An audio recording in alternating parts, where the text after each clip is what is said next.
YouTube output. That should... Yes, there we go. Hello, YouTube. Welcome back. We are back to playing some Avowed here. I don't remember what was happening. Oh, well.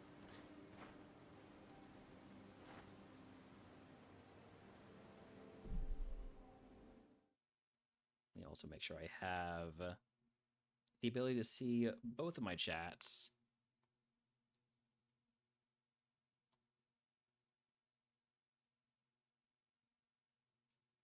There we go. Okay.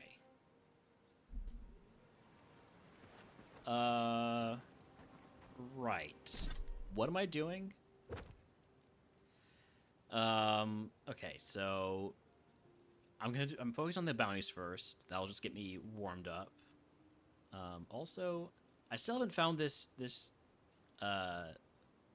treasure. The intimidating feline codpiece.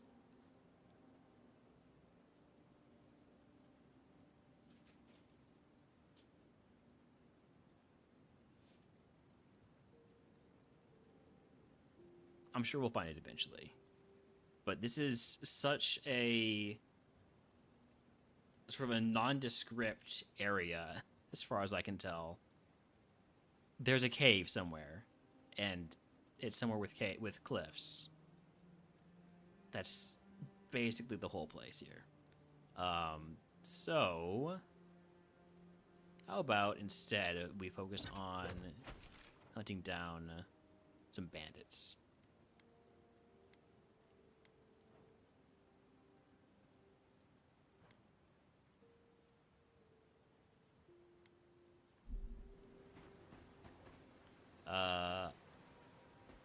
Oh, Kai wants to talk?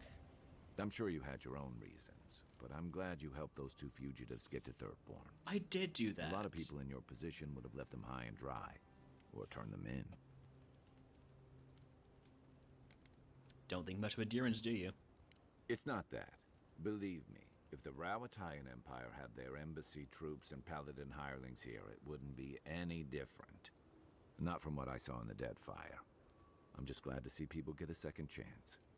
And I'm relieved to know you're the kind of person who's willing to grant them, even when your official duties might suggest otherwise.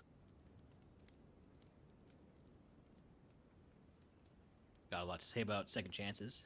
Something you want to confess?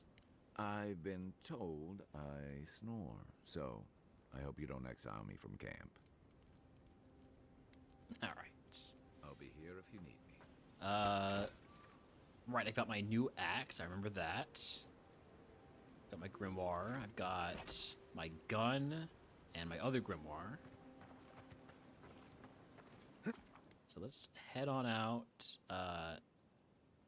Let's exit here because I think this is near where I went to. Hello? Thoughts and whispers, we feel them rumble beneath the surface. We smell conflict. Kith turn on kith. We do not understand. People are kind of always fighting. Just a question of what they're fighting over. They come on foreign ships, exiles grafted from other trees. The salt clings to their hair, the scent of distant shores to their skin.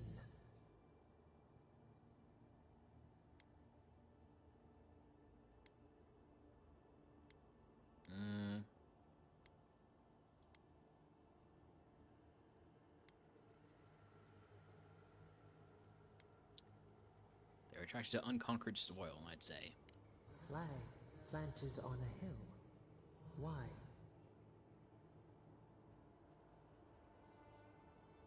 To have something they can call their own.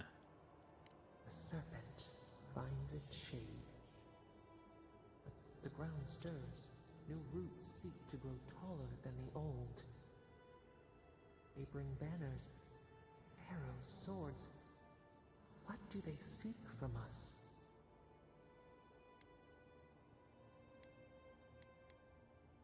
Same thing as anybody else, just power. Blood thickens the stream. wolves fighting for territory. Is the instinct to conquer innate?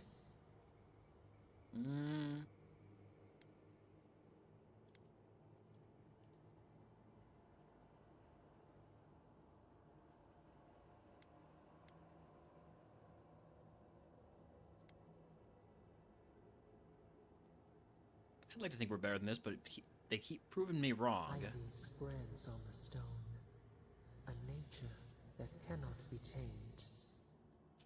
We learn much. Sleep now. Dream of warm tides and purple leaves.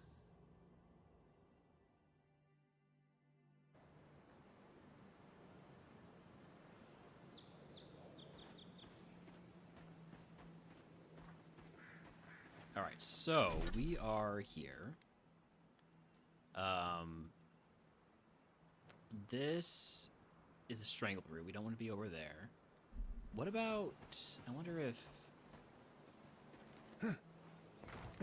the cliff I'm looking for is over by this river.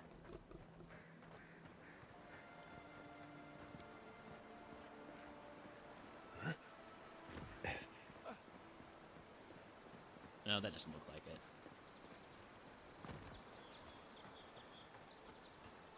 No, definitely not it.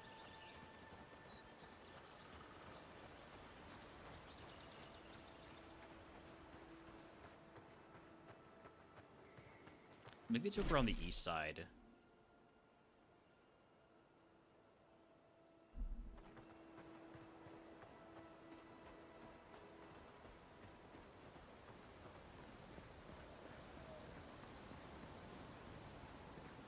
Oh, there's a dead body over here, huh? Let's see. I get the feeling sometimes that this island has a bit of all of us. Oops. It's X-Loot.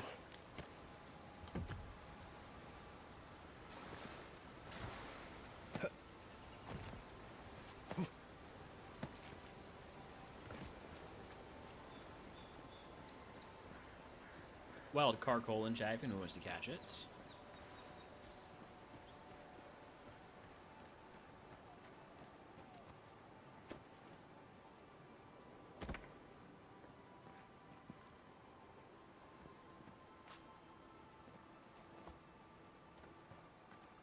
I've been here.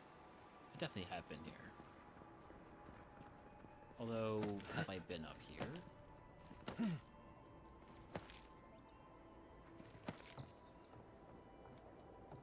Yes, because I've looted that. Alright. Oh, yeah, it's the park room crash. Or cache.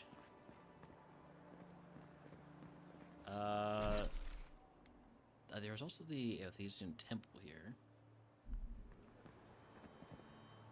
And the other expedition that we're supposed to look for.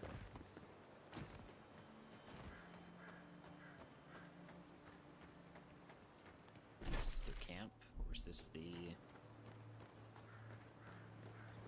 camp, the bandits here? I think it's the bandits. Well, as long as I'm here, might as well deal with these guys. Go ahead and drop a little save.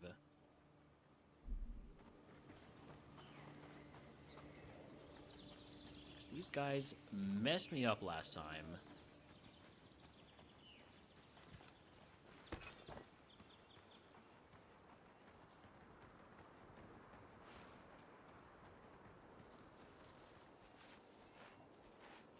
You take lead.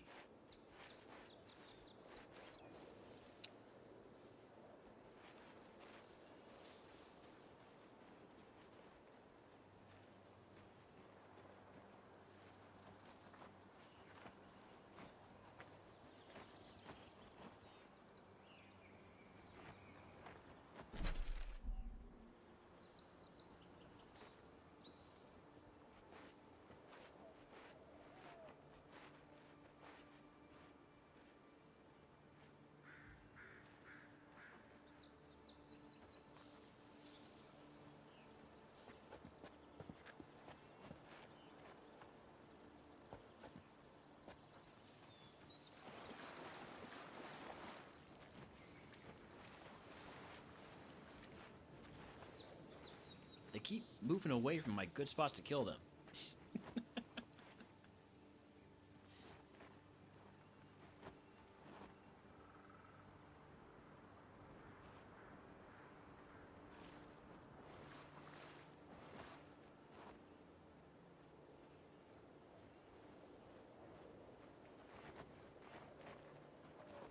Up to me. Ah, shit. Well,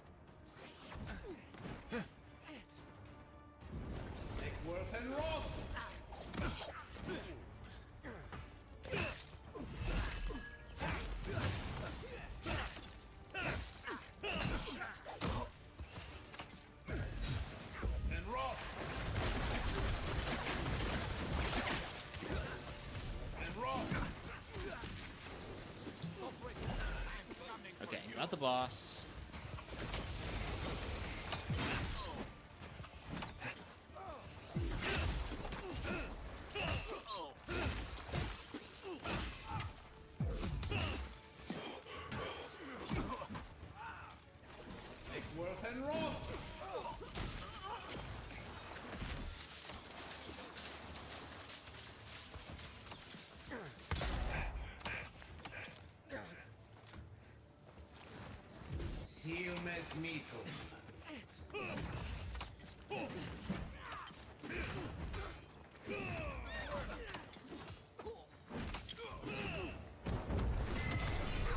Who's left? You? Alright. Well, that was pretty easy, actually. Everyone okay? That's a lot harder before.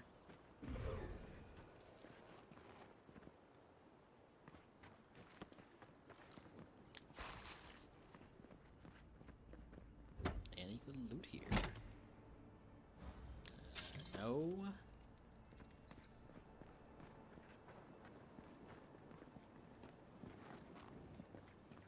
There's good loot's probably gonna be on the leader, but I'll grab these chests anyways.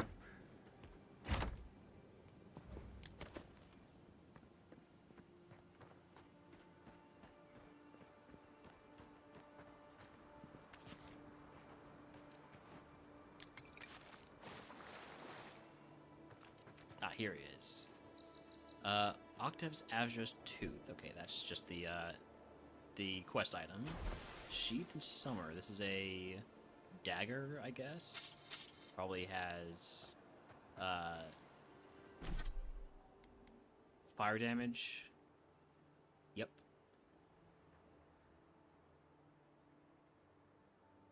Probably don't end up using that, but nice to have it.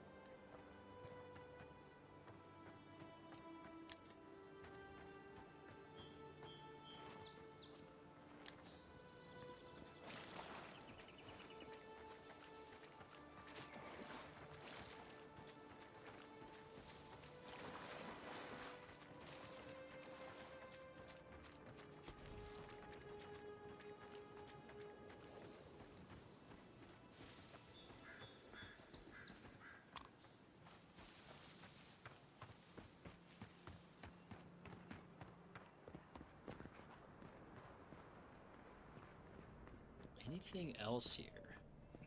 Surely, being a godless ruin, there's got to be some interesting loot around here, right?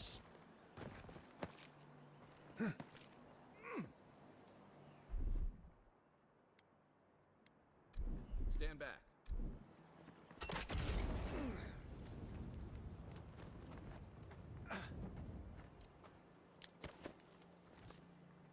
They put stuff behind the firewall, and it's still, or behind the wall that you have to burn down, and it's still not got anything interesting.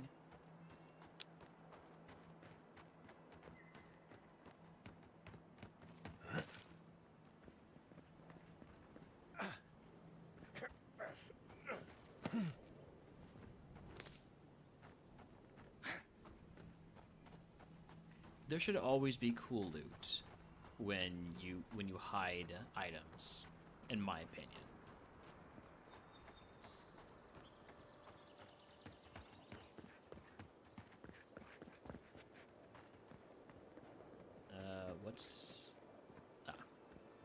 that's not it. Here it is.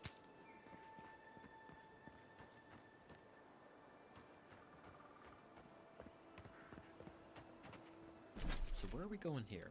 I guess we're making our way towards... Oh, maybe these markers were left by the... Ooh, wait a second.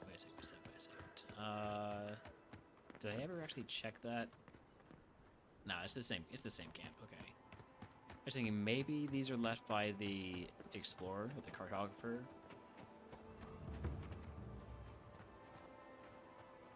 Maybe not, though.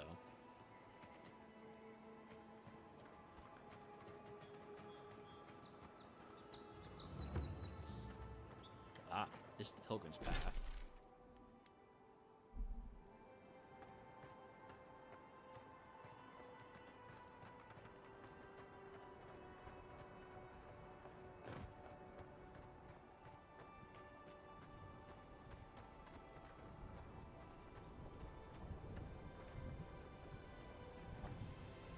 If you look, you can see Fort Northreach from here.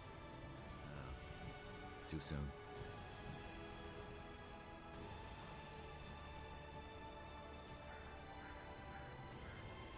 Pretty cool view.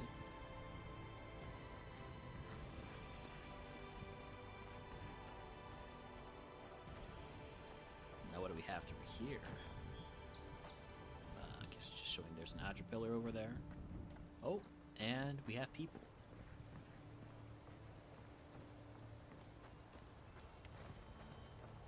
If you traveled weeks to see him, you can wait a few more days.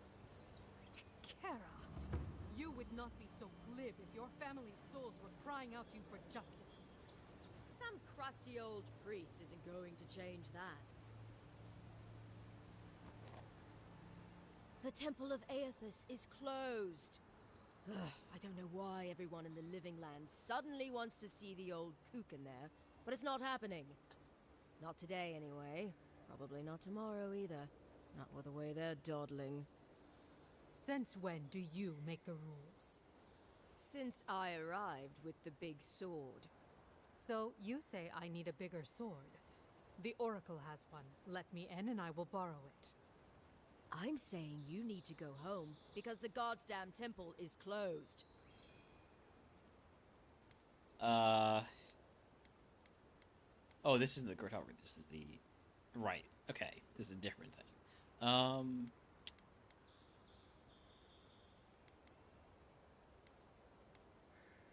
So why can't she enter the temple? Kara, an excellent question. Holy One, please.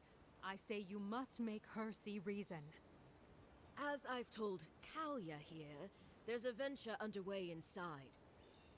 The Free One Expedition moment. Corps is exploring a cave system that holds a temple of Aethys. There's an old man in there, calls himself the Oracle. I guess he's got something they want. And uncouth pilgrims will only get in the way. Your expedition has been gone 3 days, Sejuin. I say they are dead.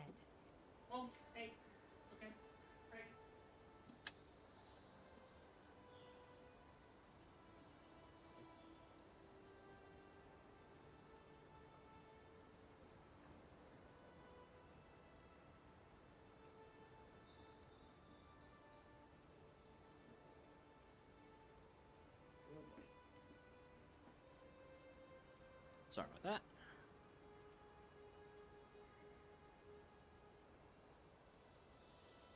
So, the expedition's in trouble, huh? The boy made it back to the embassy. I half expected him to kick off on the way there. He was badly injured and grieving his brother's wounds. I say it is good news. Sure, until the Inquisitor hears he abandoned his men to go crying for his mum. Tell you what, let me through now. Right, of course, absolutely. The expedition team entered through the cave just past here. They were carrying a lot of tools and weapons with them, so be on your guard. And Envoy, thanks. I know Offreak will appreciate you looking into this.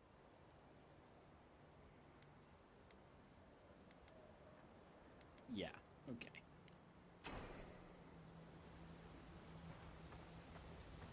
Let's see what we got here. Berries. Anything else? A little piece of Adra here. And here.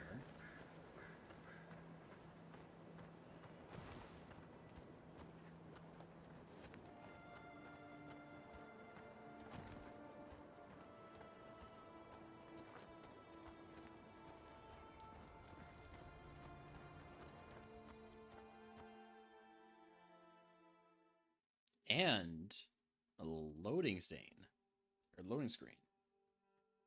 Haven't been getting a lot of those. That's interesting. No fast travel from here. Kind of wish I had rested before I came in. Essence potion.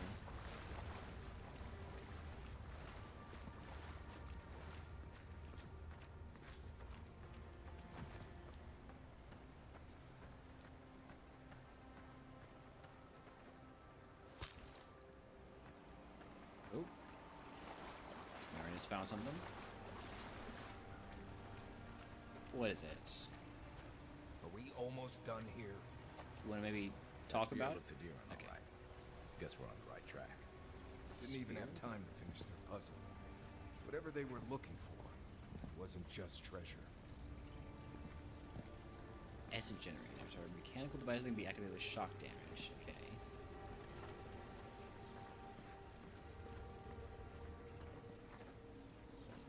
This one too. We'll get to that in a moment.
Alright, sorry about that, I'm back.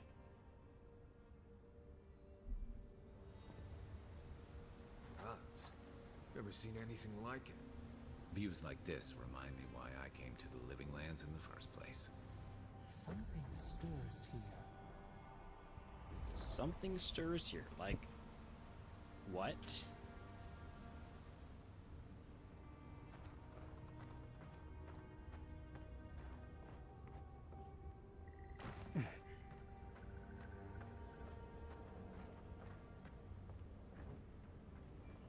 think probably that puzzle I want to do first. This feels a lot more like it's the right direction.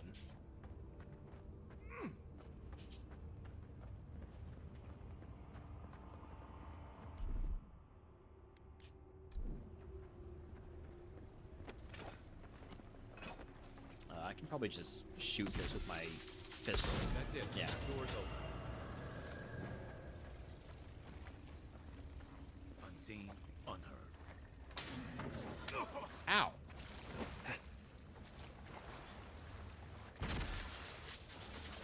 Look alive.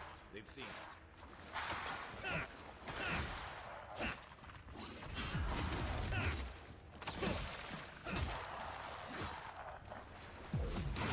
Something tells me those weren't the last walking skeletons we'll be fighting. Well, that was fun.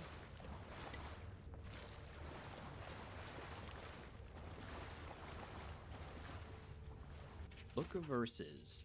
Ednung, the bright star, spoke, and her voice was like a clarion cry, calling Soul forth. He knew her for the right hand of the Shining God and was afraid. "O wanderer, hear me," she spoke. "You are known to us, and your deeds put you far from salvation." And he wept, for he knew that his sins lay bare before the great illumination. Then Sargamas spoke, and his voice swept forth with the heat and force of the bright day's sun. "Weep not, for the child of light has forgiven you, even if you will embrace him." Armkin knelt before them, then resolved to save himself, as from his due. And Motogun spoke. Her voice was like the songbird's final hymn, bidding farewell to the day's light. "What darkness lies within you, you must cast into his light. Your sins will be burned from you until you are newly formed, reborn into his keeping." So spoke Modegund, but Ednung warned him, saying, "You have walked all these years into darkness and must now return. You will find the path like treading fire. In every step you will be tempted to turn away. But no harm will come to you if you keep your faith." I'm guessing that means if it looks like we're walking into the fire, just walk into the fire. There's also a chest here. Backpack, I see.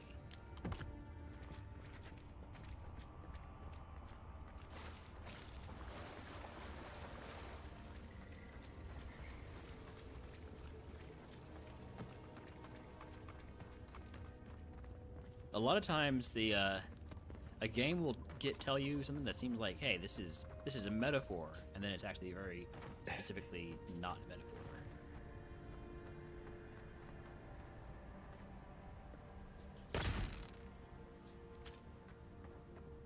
Checking for invisible floor there. Tripwire's broken. I bet Offrix people came through here. The tripwire? Oh yeah, I see. I definitely noticed that.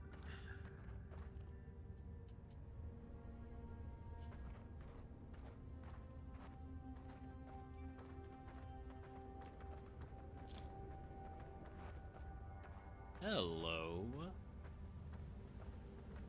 Look at that. That statue. How did anyone build that all the way down here? Gods. And no one knew that was down here. Rituals, whispers of searing light.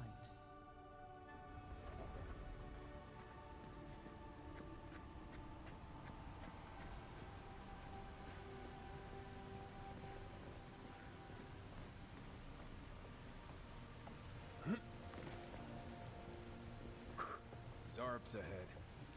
Just going around them. We can fight if you're feeling itchy. I mean, why would we go around them? I guess just to... Yeah, well... It's not really a fight.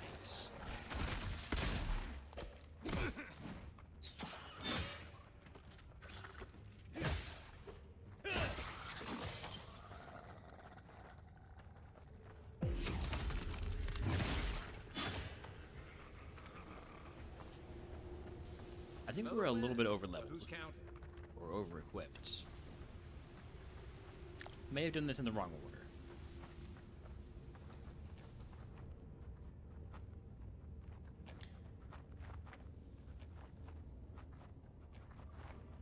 Oh, there. Eggs. You know, it is. It does sort of seem like I shouldn't just be slaughtering them because they seem to be somewhat intelligent. Right behind you. But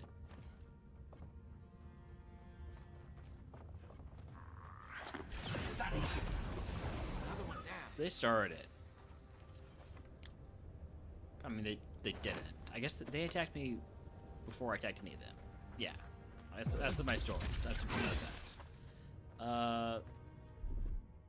Kai, can you burst through this? No, that's not a thing. Trying to remember how I get through these.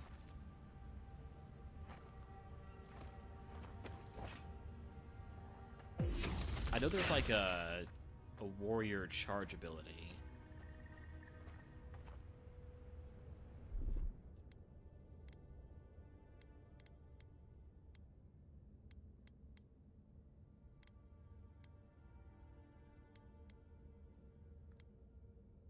What about a grenade? I do have 20 of these.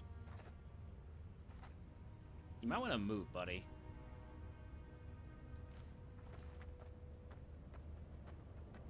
There you go.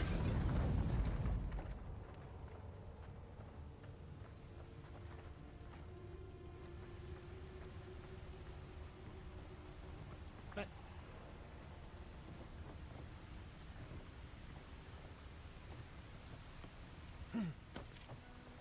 Oh. I see. That's the way to go if you don't want to fight them.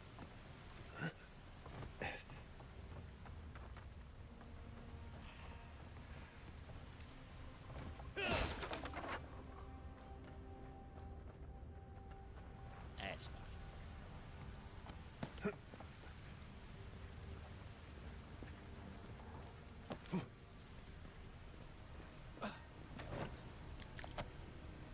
Letter to Carlod. Carlod, I can find no more use to put my talents in our pitiless land, so I must go. The water freezes, I create art from it. The water melts, my art dissolves. The water freezes again. This cycle once brought me peace. I looked upon my work and was comforted by its impermanence, and in the impermanence of all things. I took comfort in Rimmergun's promise of the end. But even the ice carver is not impervious to the cold, and the new wind that blows in from the north, from Ukaizo, from the cracks from the in-between, chills me to my bones. There's something wrong in the world, Loda. Not even your bright smile can set this cycle to rights. I head to the living land. The vitality that fled my art is gathering there, condensing. Now a new chill rises in the land. A great conflict is coming, and our master will need his harbingers at his side. If Vatnir returns, tell to him to come, my love. But I beg you, do not follow us.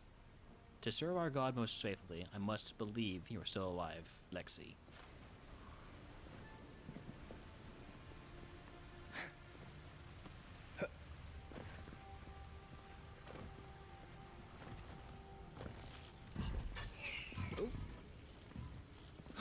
Probably has to do that pressure plate right there.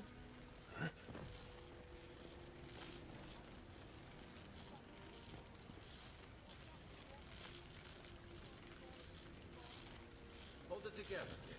We're nearly there.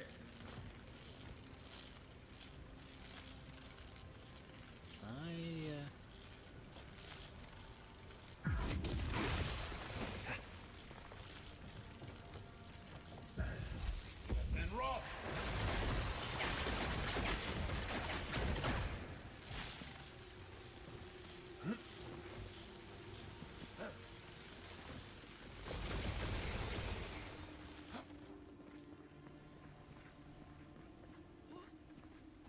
You're not my brother. I got to be dreaming. Oh gods, am I dead?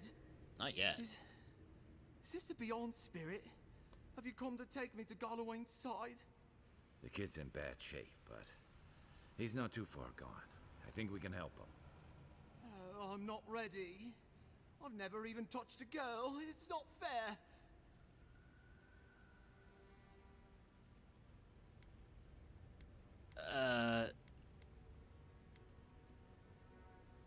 can use my dream touch.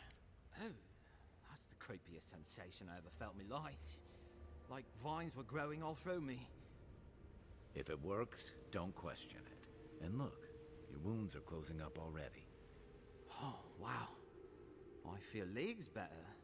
I thought for sure you were coming to take me back to the wheel. Who are you? What you doing down here? Ulfric sent me after you. Where's the rest of your team? He actually made it? I wasn't sure he'd come through. And he sent the Emperor's fucking envoy. Damn. Am I ever glad to meet you?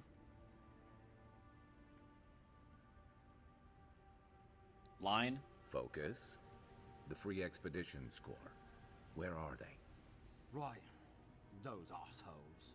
They went on without me after I got hurt.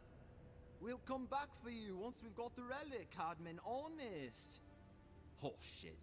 Yeda was probably hoping I'd croak so she wouldn't have to tell Ulfric how she abandoned me. All she cares about is that Oracle and his relic, which is probably just a big old dog bone if you ask me. He's probably still down there, fiddling with the statue. You must have seen it on your way in. I did. Tell me about Yetta. Our captain, she's... I don't know. I don't want to talk out of turn. Relax. You're not the first person to have a bad commander. It's not like that. I mean, it didn't used to be. Yetta's not been quite herself lately. I've always known her to be cautious, careful. Now she charges forward recklessly. And she pushes us as hard as she pushes herself. And that's how I got hurt. Has she been short-tempered? Distracted? Yeah. When we make camp, she has these terrible dreams. Wakes us all up with her screaming and muttering. Okay. Can't be sure, but it sounds like the dream scourge to me, Envoy. Anything I need to know about the Oracle? I doubt I know much more than you do. I mean, you're godlike, just like him. Come on, kid. Don't get starstruck now. Well, he's touched by Aethys, right? And he's supposed to be old, like hundreds of years old. And I don't mean elf old, he's extra old, like Aethys has been keeping him alive or something. Great. He's old. Anything else? They used to receive pilgrims, but only the ones who could make it in. This place, it's like a trial. Yeah, we've seen the same traps and crumbling buildings you have. And he's building something. A statue of Aethys, I think. But I don't know what for. I mean, after what Aethys did in the Deadfire, people don't come here anymore. Well, I'll go speak to him then. He'll be the last one to have seen him, I bet. I'll just rest up here a minute before I head back to Paradise.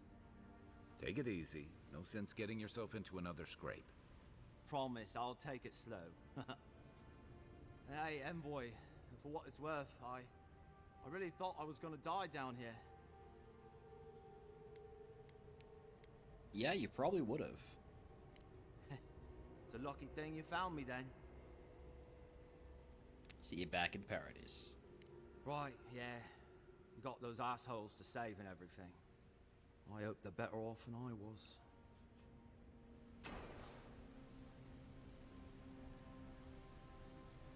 Okay, what do we have here? Essence potion.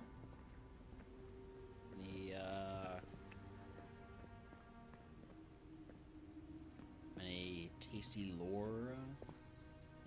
All these books, fake books. Looks like they're all fakes. Although there should be a there's a chest on the other side of this. How do I get over there?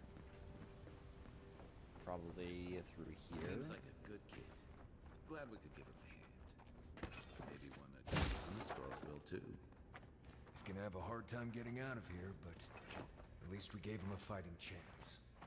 So, the kid said the expedition team went deep, looking for the Oracle. I imagine the Oracle has something to do with that creepy statue we saw before. Maybe we should take a look. History of the Living Lands 1 Origin. The Living Lands do not exist. But certainly there is an island. Certainly there are valleys, there are rivers, lakes, and mountains. There are trees and fungi in abundance. Taken together, do these not constitute the living lands? I will concede that they constitute a description of a continent, that this continent lies north of the equator, and that this continent is equidistant from Adir and Rautai. I will concede that this continent is real so long as you and I walk upon it. We call this island the Living Lands, but the Living Lands is merely a descriptor of its attributes. A list of attributes does not alone make up a place. I believe that for a place to become real, it must have a name. For a name to be real, it must have a history. History confers meaning, and meaning is given to a name by its namer, but the Living Lands cannot be this island's name, because I have traveled its breadth, climbed its peaks, delved its countless depths, and I have discovered that the Living Lands has no namer at all. Unless the words we use to describe this continent, the Living Lands, were given to us by the godless, unless these words have a meaning only they could comprehend, unless these words have a history only they could know, and the hastity, thisness of this place, was lost with them.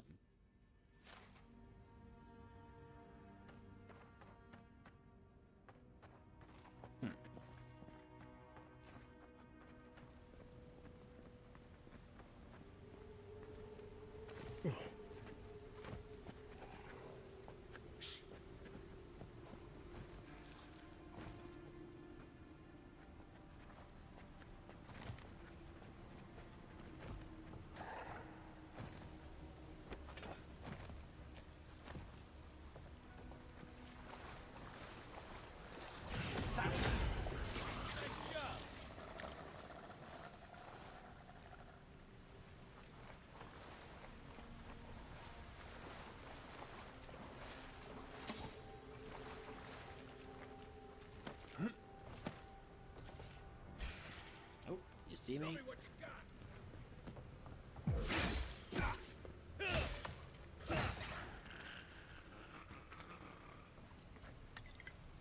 Good fight. Health potions, I've needed these. One of those now.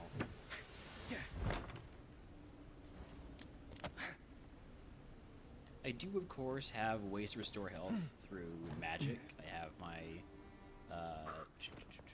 my draining touch, or whatever it's called, and I've got my staff that I can use to restore hit point or essence.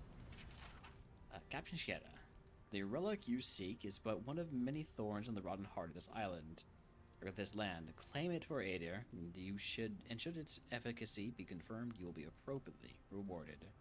Didn't realize the head of the Steel Garrote was into antiques.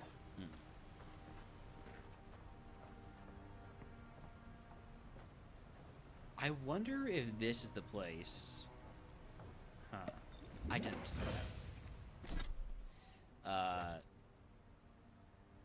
No, because this is an exterior.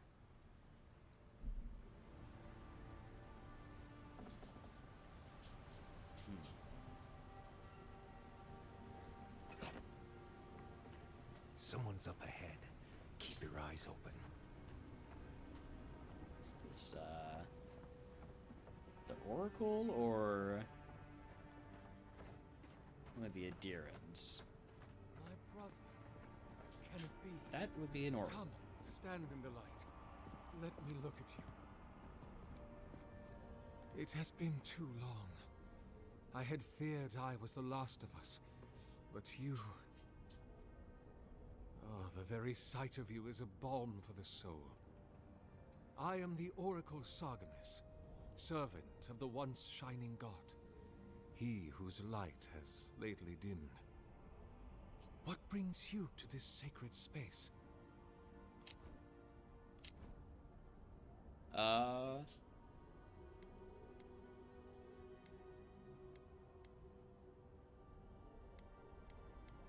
So you're really another godlike, huh? I am as you are, though I do not care for the word. Aethys the Dawn Treader is my lord and patron. If you will forgive me saying so, I am surprised to meet you here. Even before the vanishing of our kind, it had been some years since a child of Garlawain came to speak with me. And I have never seen a member of the Lord of the Hunt's Coterie whose visage resembles yours. Galawain being god of the hunt. Well, I am not a godlike of Galawain. Ah, of course. I should not have assumed. I have had the great privilege to speak with thousands of our kind during my long life. And you do not resemble a single one of them. But if not Galawain, I cannot imagine who else among the Pantheon might have blessed you. Truthfully, I have no idea. My relationship with my lord has oftentimes been the one succor through difficult seasons of my life. I hope that when you find your patron, it is the same for you. May I ask, as a god's child, did your earthly parents love you?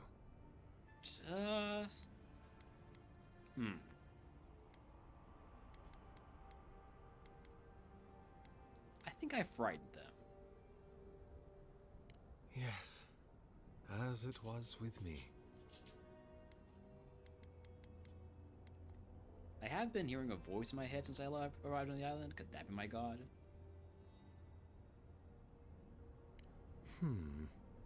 I suppose it's not impossible, but the gods typically make themselves known to us in our earliest days, before we have left the comfort of the womb.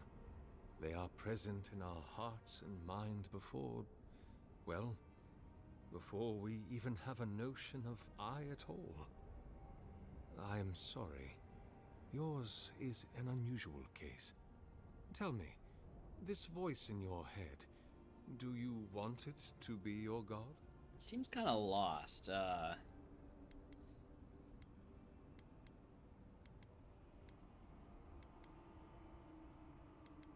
Relieved if I at least finally know who I am.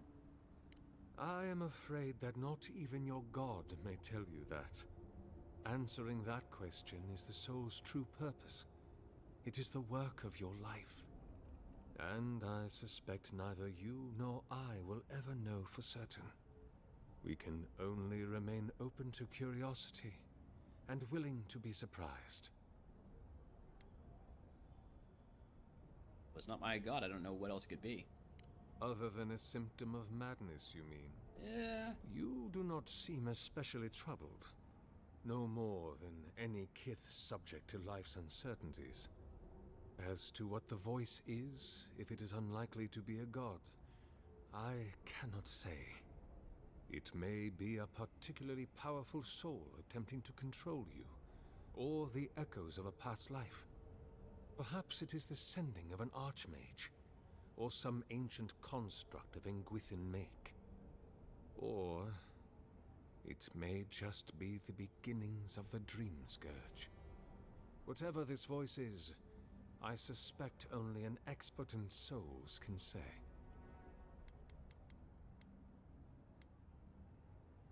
I was told that you are exceptionally old. Not sure who's that. What an impertinent question! Indeed, my soul has dwelled in this form for centuries, beyond even the lifespan of the longest-lived elf. My lord Aethys inspired my birth in the same year the kingdom of Adir was founded. You might say my birth heralded the empire you now serve. That was over 600 years ago. You must have witnessed some unbelievable things. Many, yes. Some that inspired awe, others dread. For a time, I proselytized among the colonists who first settled Eir Glanfath.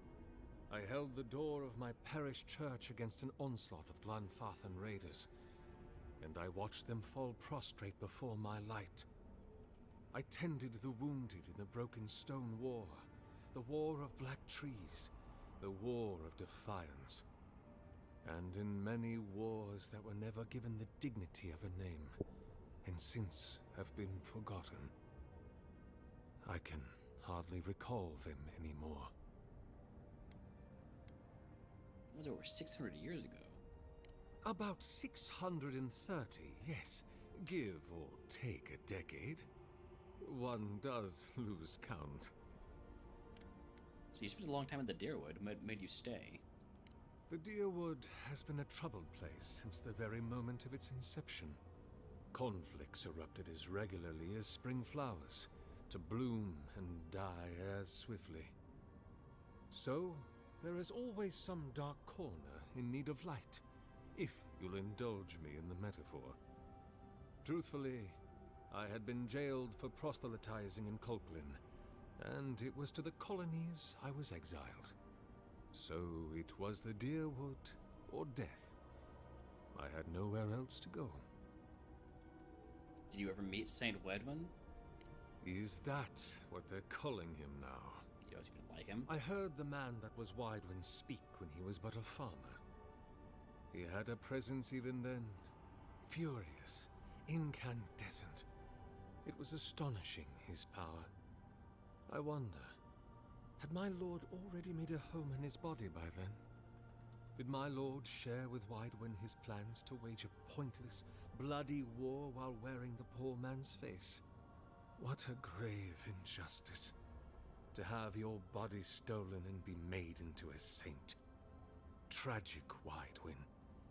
Pitiable Widewin. I grieve for what became of him. I wish it was you who'd been made a saint. God help me. I do. Why would I ask this? I'm gonna ask it. That is a question for my lord. Why haven't you died yet? I have asked him many times, but even when he spoke to me, he would not say. I suspect it is his essence that has kept me alive, and now that he has abandoned this world, well, I soon expect to die. So Athos has talked to you? In prayer, in dreams, as I ate and loved and labored, his voice was a constant murmuring in my ear. But when I spoke to him, he never did reply. So, do not mistake his talking for a conversation. He only wanted to be heard. Are you afraid to die? Not anymore. So why tell me all this? Because you are my brother, and I want someone to know.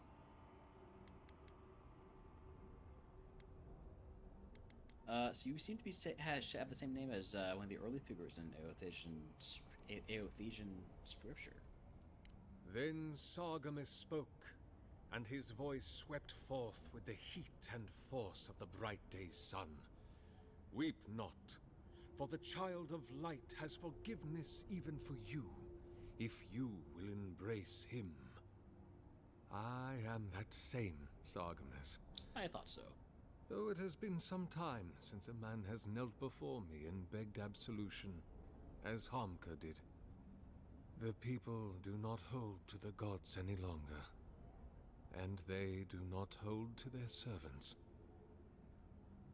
We live in a time of disbelief. The gods are absent, and have recalled their gifts from the world.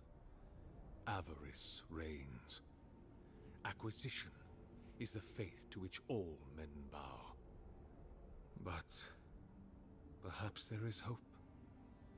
You have read the Book of Verses, and we are here together, if only briefly. In this moment, we are not entirely alone. So why did the gods banish all the godlikes from the world? There are many theories, which the holy and learned of Eora have only just begun to argue. But you did not ask me for theories. Frankly, I do not know for certain. However, I believe the gods are preparing for war. A war against each other?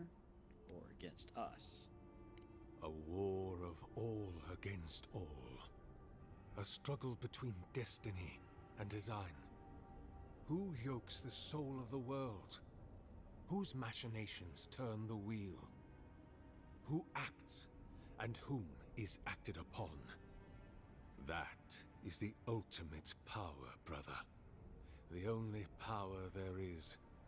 To decide the fate of another, and to make it so. For so long as we have lived, it is the gods who have decided for us. But change is possible, if we are brave enough to want it.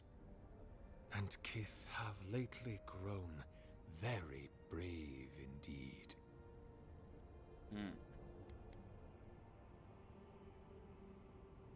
This statue, did you build it? Indeed. It has been my obsession these last few years. Hewn by my own hands from stone in Ardra, and no small degree of melancholy. I suspect it will be my last great labor before this body is returned to the earth, and I am returned to my god. Why a statue? And not a library? A clinic? Something that might bring a greater good into this benighted world? I leave such projects to the children of Helia, Margarin, even Wow in their way. No, a statue is what my lord deserves. A graven image for a remorseless god. Cold as winter light, distant as the tallest peaks of the White March, fit only for he who stares at history and does not blink. So, this is the Temple of Eothas? Be welcome, for you have found it. People like you and I once sought this place in moments of spiritual turmoil, when the world and our souls could not find rest. Moments of war, famine, massacres, when those such as us are called upon to speak the gods' wills and to lead. But I have seen not one of us these last 3 years, and it is rare indeed that pilgrims come to pray. Perhaps our meeting now is the work of immortal hands. I pray that it is so. Why would godlikes visit this temple and not the temples of their own patron gods? Godlike. Such a meager word for us, who are the gods' eyes and ears and hearts. We are the phenomena through which the gods experience the world. We are as like the gods as a finger is like a man. You and I and our raptured brethren, we are the gods themselves. That's all very poetic, but it doesn't answer the question. Is this place special to godlikes? Thank you, Kai. It had been once, when we were legion, but no longer. Our kind came here to find fellowship and understanding, in a world determined to bend us to its purposes. I have often wondered what purpose the Emperor had in naming me his envoy. This is a heavy burden you carry, to be beloved of both a god and a god among men. I imagine one cannot help but wonder. Did he elevate you for your skills and knowledge, your strengths, your accomplishments, or for what you are? You and I are instruments of a divine will. In choosing you to be his envoy, your emperor ennobles his purpose and tarnishes yours. Expedition by countrymen, they come through here? An expedition?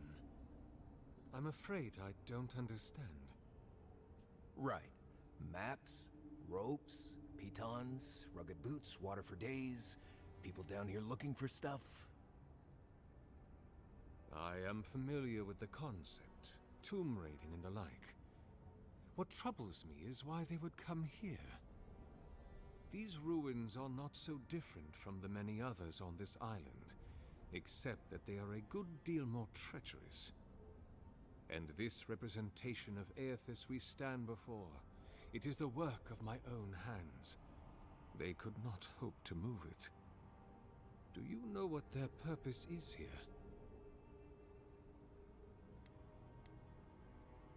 It's not like you didn't see them. Only one way through this place. It's a reasonable question, I'll grant you.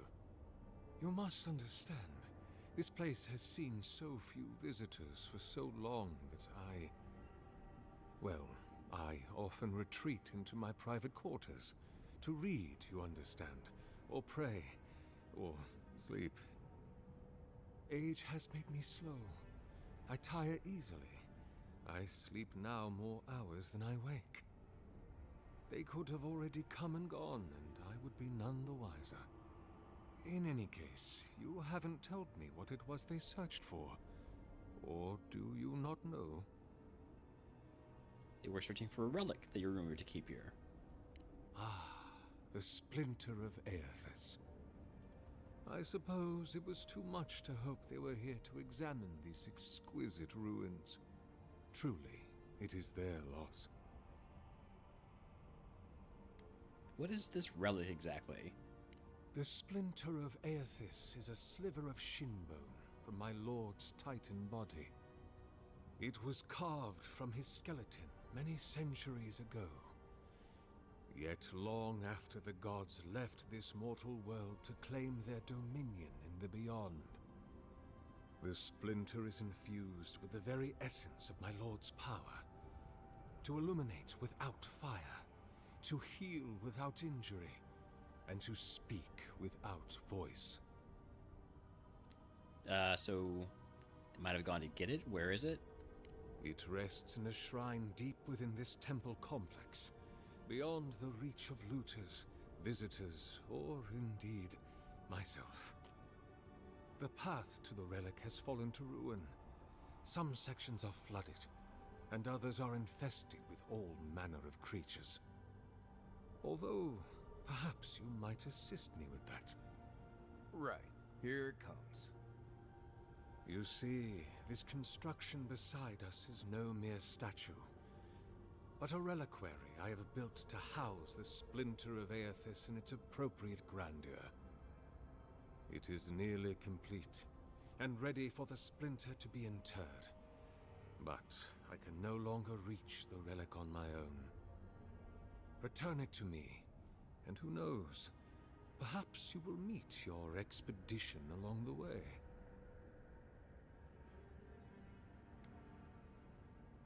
Now, I'm gonna poke around a bit first. Take all the time you need. Oh, and please refrain from touching my statue or devices. No promises. May light illuminate your path, brother.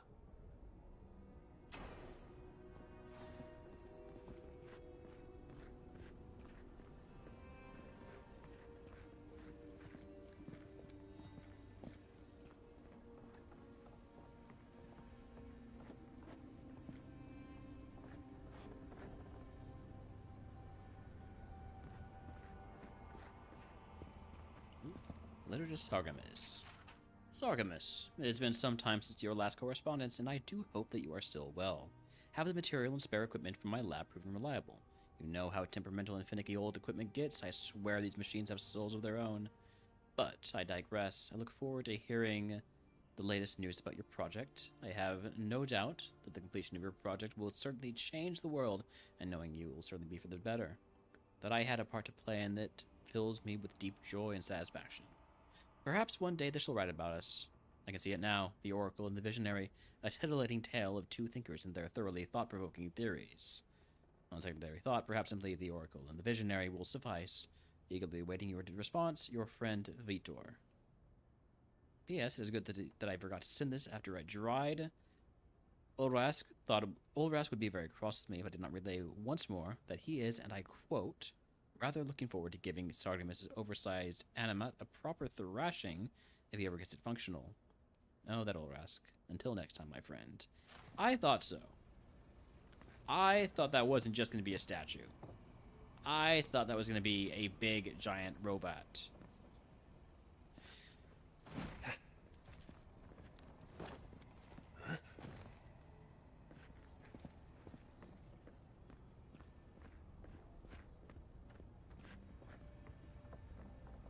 Ooh, there's a switch here. I probably shouldn't flip that. I probably shouldn't touch this, right? I shouldn't touch that. Yet. Just quite yet.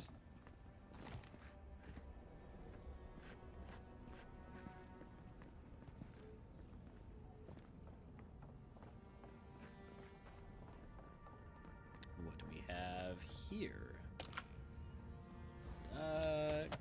Classic nothing.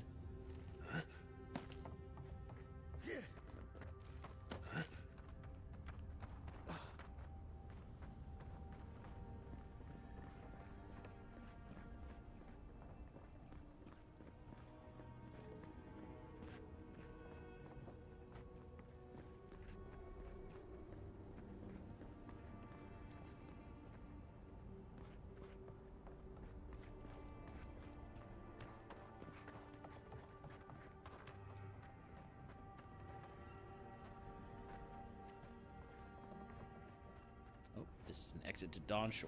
Alright. Don't want to go up there just yet.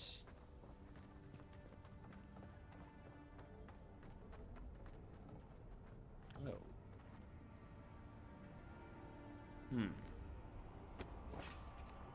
Leave those be. They protect my devices. Is that right? I do not trust you. I am glad to see you again. To what do I owe the Can I pleasure ask of your about, return, brother? Nope, I can't Of ask about course. anything. Got it. Go with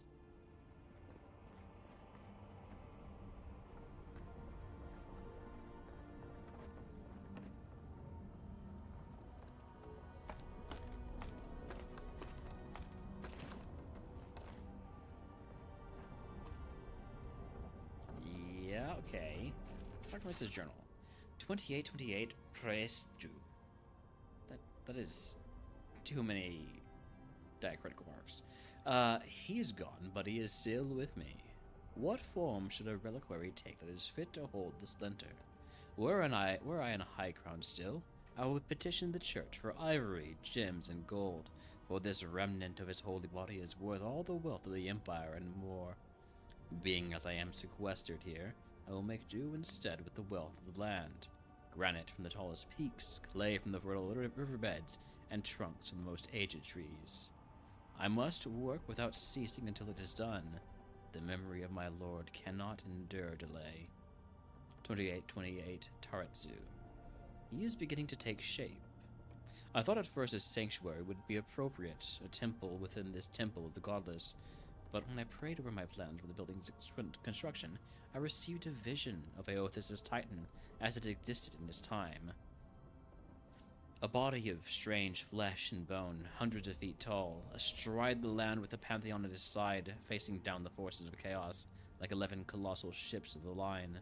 What crisis manifested them and inspired them to act? I know not, but I shall remake him as he was, in my own fashion. 2829. Mageverno. He is complete, but the statue I have made is inert, lifeless, dull. The work of my hands does not dignify the splinter. There is something deficient in it and in me. I must destroy it and begin again. 2829 in prima. He is made anew. His effigy is formed from granite, clay, and wood still, but they shelter now a precious atra core. It glimmers, even in the low light of this cavern's ceaseless evenings. He brings the dawn to this penumbral place, as the light of his attention once brought to my soul. In the Empire, they celebrate Spring Dawn today, or they would have prior to the Saints' War. I wonder, what of him remains in the beyond after his dissolution at Tokaizo? I long to be with him again. 2829. Pre Prima. What if I did not have to wonder? Dude's going crazy.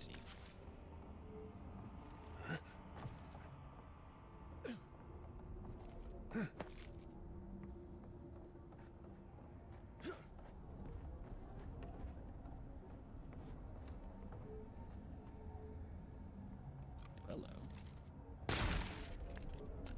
No.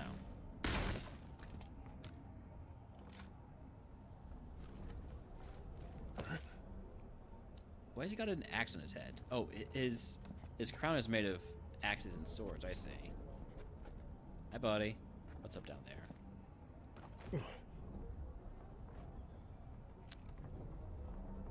Yeah. So he's building a giant robot with the power of a god.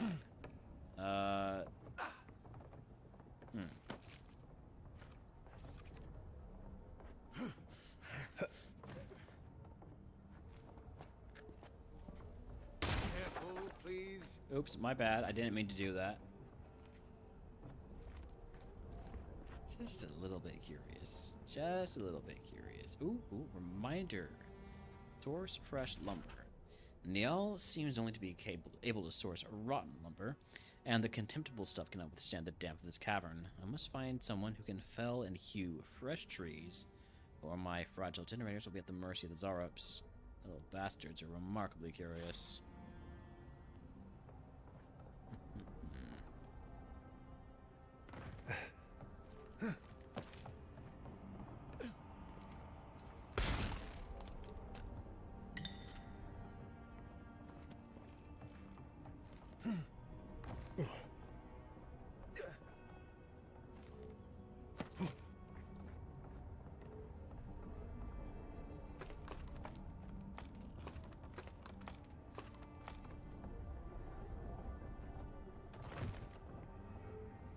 So I don't suppose I can ask you about any of this stuff, right?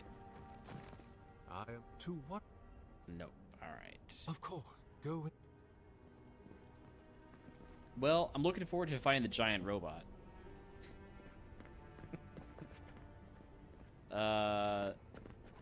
Is this the way I came in? No, I came in from that way. Alright.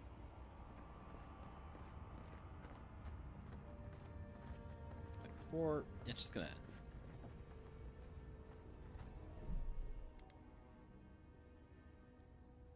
Gonna push this button real quick.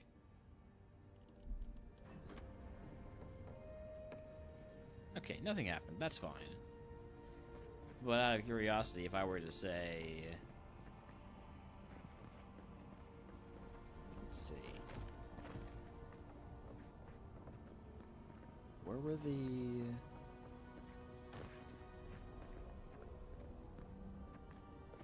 There were two of them. There's this one... And there's the one up there.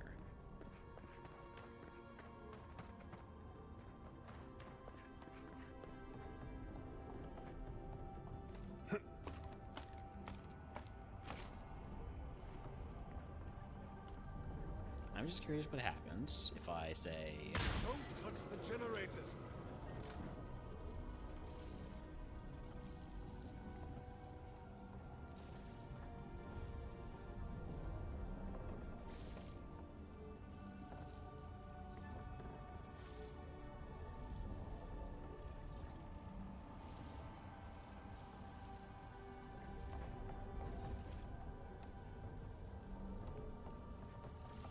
I'm guessing that for this to work properly, it has to have the shard first. Stop! You'll damage my statue. Ah, yeah, okay. I'm gonna just go ahead and load that.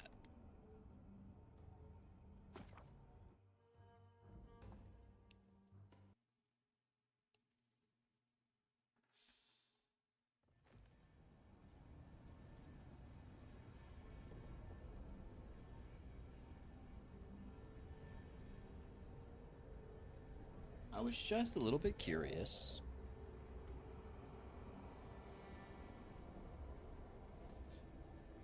I'm sure we'll end up taking that fight eventually.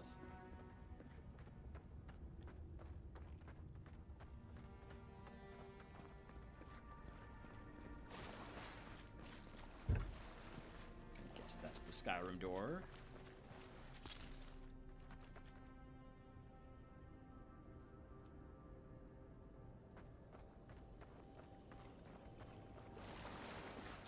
Roots clogging up this tunnel.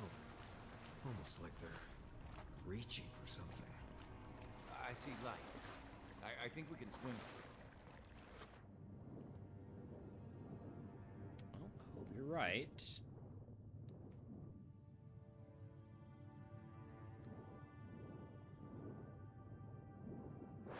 There we go. Anything down here? Like, say, a treasure chest.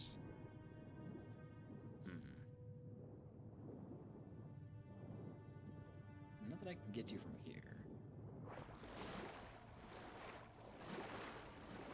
What did I just see? I just saw something interactable. Notes. Notes on the godless language translation. This damp tome collects the oracle's wide-ranging and often contradictory thoughts on the origin and translation of the godless's written language.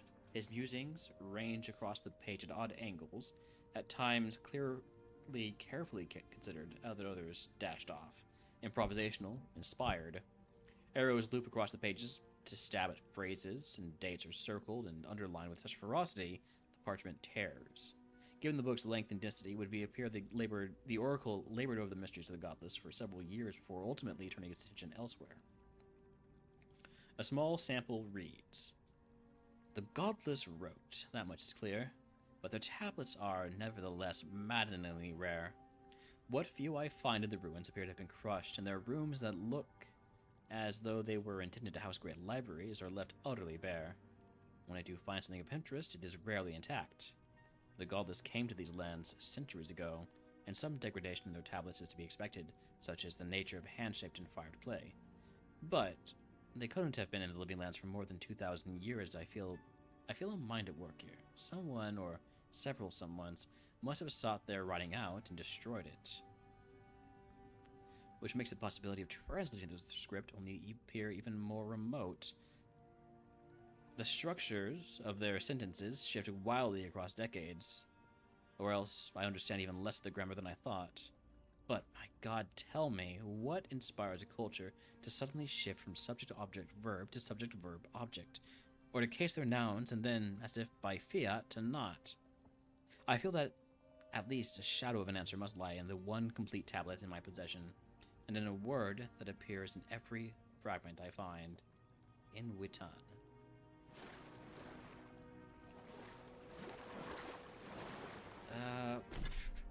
Journal. Documents? Lore? Is there anything I have about...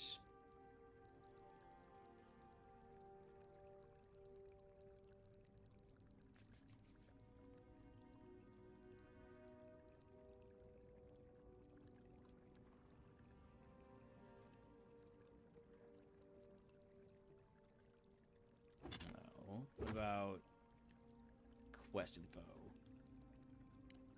From... Not bounties, not treasure maps. Call the past, here we go.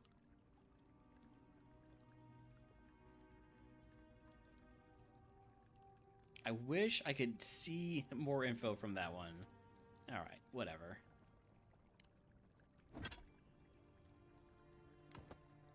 Oops, let me do that. Get my gun back.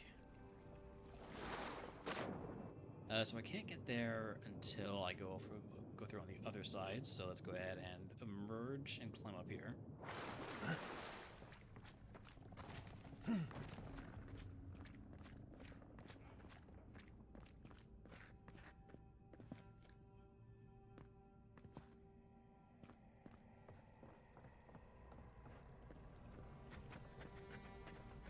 Sounds like spirits.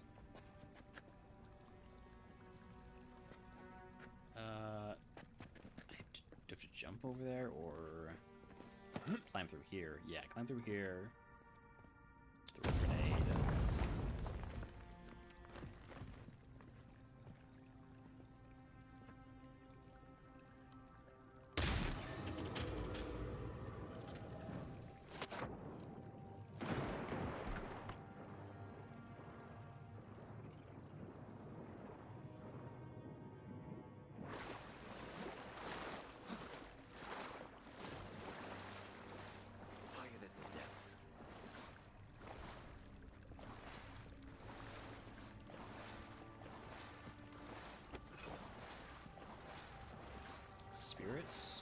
guessing? No, spiders.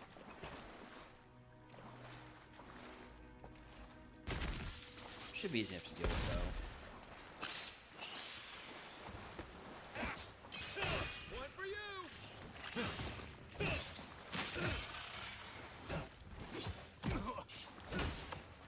Stay down!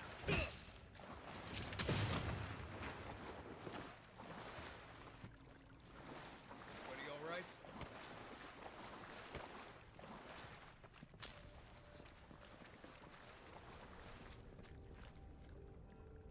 Any... Ooh, there was something. There was something. The Collected Annals of Flengrath. Whoever copied this work appears to have been in a great hurry, as if they feared being caught. The gods strip us of who we are on every turn about the wheel, mercilessly shaving off all we've learned with their divine lathes. We retain the pale shadows of our souls, but knowledge, memory, self, all of it is cut away. Do the gods fear we might someday rival their strength if they do not? The trees of Aglathan possess souls as strong as any kith, and their entangled roots extend for miles. But dig beneath any of them, follow those roots, and you'll see they don't end but lead to a neighbor. They are many souls sharing one body. Why shouldn't willing kith be able to do the same? A limb may be grafted from one tree to the trunk of another, and in time they'll bear sweeter fruit together than either might have alone. Mightn't it be possible, then, to graft a scion soul to the rootstock of a willing kith? The souls wouldn't fracture, but coalesce. They'd grow stronger together. The gods see fractured souls, but they don't care for them. Damaged, broken people are abandoned by their makers to twist in the wind, given no succor, no relief. Would an intentionally fractured soul be similarly inconsequential to them?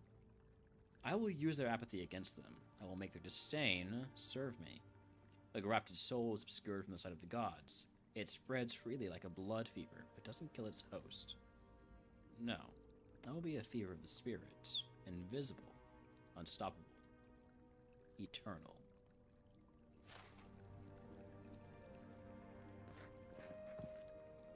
Oh, here are some fragments, some godless tablets. As some of Mrs. Wright were talking about.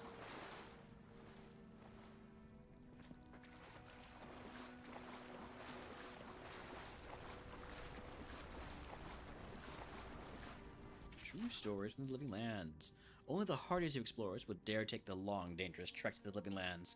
While there is no denying its beauty, the diversity of plant life alone is a herbologist's dream. The inherent risk in blithely trekking through these pristine hills is more than most should undertake. Let me take a moment to tell you about the land itself, rolling hills, greenery, and sun. The whole area feels like a succession of hills and valleys, each with its own ecosystem. While that declaration is a tad extreme, it can almost be said to be true. The combination of sun, geographical location, and proximity to water, valley depth, and the existence of hot springs have given the living lands a wide breadth of flora and fauna. Walk down a hillside into a valley, and you will find lush, verdant hills. Climb the next rise, and you might see nothing but rock and boiling mineral springs. And the creatures. In my travels, I have seen it all, and this place never ceases to amaze me. Trolls. I'll never forget my encounter with the trolls of the living lands. I just narrowly avoided being consumed by a giant plant, more on that later, and was running as fast as I could to get away from it. I broke the crest of the hill, and the valley below was wide, green, wet, covered with low, thick-branched trees. Vines grew everywhere.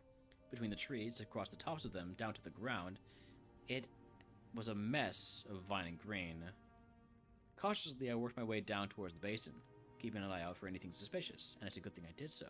I noticed not all the trees appeared to be trees. I froze, dropping to the ground in an effort to minimize my appearance. One of the trees moved, lumbering slowly away from the cluster. It's then that I realized that it was a troll, stepping out from among the trees as it had been resting against. With a few more steps, I would have walked right to their home. The camouflage these trolls exhibited far exceeded any I've ever seen before. I hope to return again in the future and observe them more. Insects. While I have never seen them, I have read reports of giant insects living in the living lands. Centipedes, flies, mosquitoes, and hornets all 10 times the size you would see elsewhere. Imagine making camp. You just got everything set up. There's a nice fire going next to your shelter. Something is gently simmering in the cooking pot. You sit down, finally feeling like you can relax after a trying day. You feel it tickling at your feet, insistent and prolonged, Reaching down to brush whatever it is away, your hand comes in contact with something hard, long, flexible, winding its way around your boot. You look down to see a centipede the size of your arm casually making its way over your foot toward the far side of your camp. You would get out of that camp, wouldn't you? That's exactly what my friend did when he realized he had started his fire over a centipede nest. Plants. And lest we forget, do not let your guard down around the plants. I discovered a wonderful collection of giant flowers that were bright pink and grew in a circle around a central stalk. What an aroma.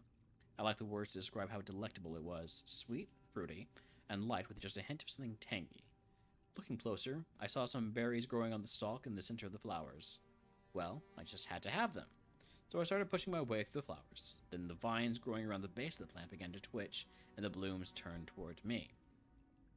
It was at that moment I saw the blooms weren't actually flowers, but hinged jaws.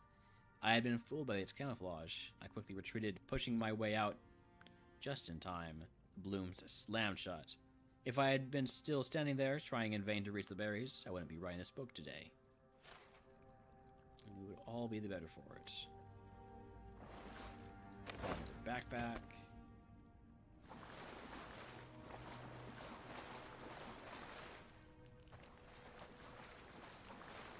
Ooh. The Great Western Stag. One day, Aothas was sitting on a wall, watching a cat play in the sun. A crystal, hung in a nearby tree, had fragmented a sunbeam and scattered small motes of light on the ground. They danced around the cat, sliding over him as he frantically batted at them. He spun it in place, following one as it rushed past him, and leaped on it, trying to pin it down. Aothas smiled, amused at the animal's tenacity. The cat lit it on a spot, placing his paws over it only to watch it flit away again. Aothas watched the cat's tail twitch and slap at the ground, annoyed that his prey could not be pinned. "Why must you tease him?"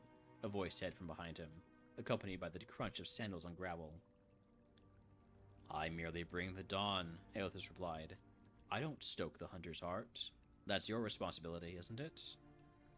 "True," said a second voice, "but neither do you quell it. If the hunter could not see his prey, would he still hunt?" "So philosophical, Hylia," Aothas said, and turned to greet the two gods that approached him. "Have you come to debate the parallel between sight and desire?"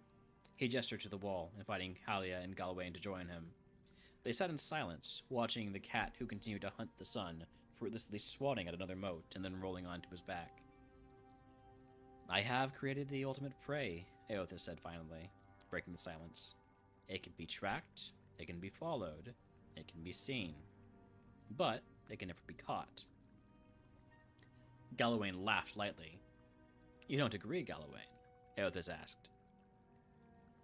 "While it's true that your creation is elusive, it can hardly be considered the ultimate prey because it can never be caught." He paused, his brow furrowed in thought. If that mote of light had substance, the hunter could subdue it. Otherwise, it's merely a dream, truly a fruitless endeavor. "All creatures spend their lives chasing fruitless endeavors," said Hylia. "It is the way of mortality." Galloway laughed again. "I could create a creature, a living creature of flesh and blood that could never be caught. I make your dream a reality." Now it's Aothas' turn to laugh.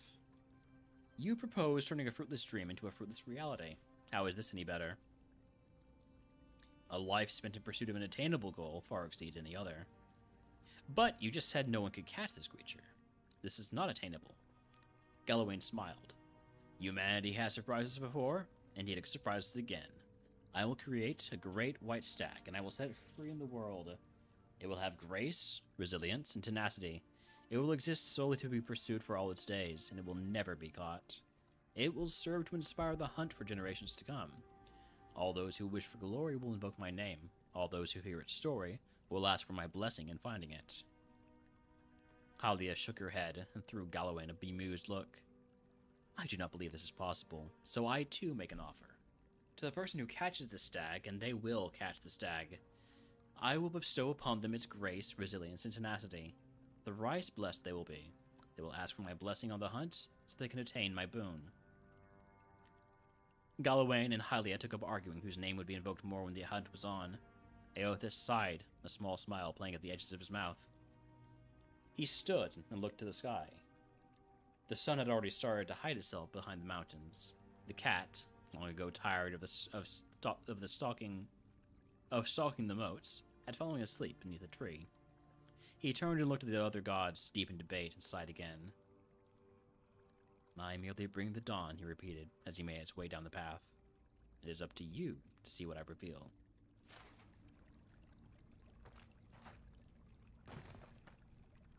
Oh. Annals of the Pargranen. So much lore! It was in the time of Edrahil the Surefooted that we came to Cleaban Rilag, an ancient place of the Builders, as the locals call them. It was a marvelous sight, a door in the mountain framed by a pair of ghoulish aspects. Through some exercise of trickery or cunning, Edrahil was able to gain access for our scholars that we might observe and record what lay inside. We discovered a foundry of sorts, the likes of which neither we nor our distant brethren had seen. Though through careful observation, we surmised the ancients had used this place to extract souls and transfer them to suits of armor. Delicate and challenging work. Yet, the scale they had achieved left us humbled and astounded. Perhaps most remarkable were the golems, living suits of armor powered by essence. We lost 2 of our fellows when the creatures caught us unawares, but once we'd subdued them, they proved quite fascinating. All too aware that our host would never again allow us, nor other curious travelers, to visit this place, we took meticulous notes and measurements of all we saw, forsaking bread and sleep until the work was done. We all reported to Edrahil, whereupon he praised our work and urged us quickly forward. For if such a place lay abandoned in the forest, who can say what other mysteries gods and kith have left in this strange and wild land?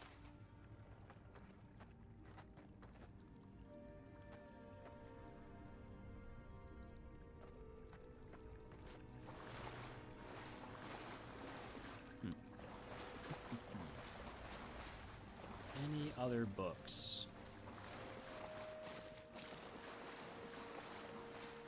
Yes. All right. If I were to go and do this,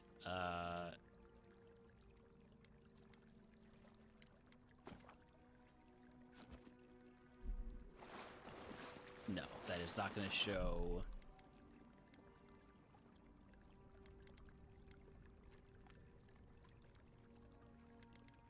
I was hoping that would show where there's there are the books that I can interact with, right? But it doesn't.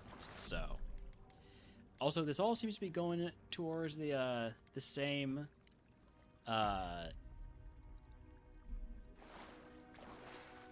eventual goal of that thing moving, that statue not being a statue.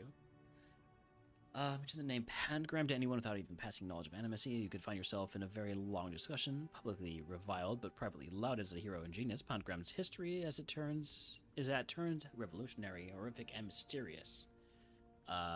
Animancy, yes.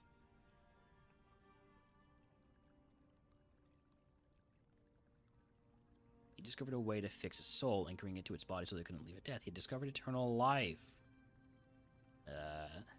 Research in life's work resulted in the greatest single discovery that animators could possibly hope for.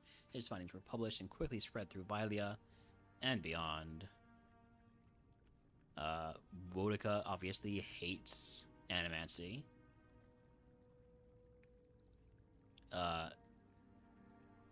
While this technically kept the person alive, it does nothing for the body, which continued to decay, devolving and warping the soul, now trapped inside it. Creatures created were dangerous. Carnivorous beasts that killed brutally and indiscriminately. In other words, zombies. Occasionally talks services that a copy of Pangram's theories may be found. Yeah. Aothasian prayer. Without broken, he shall make thee whole.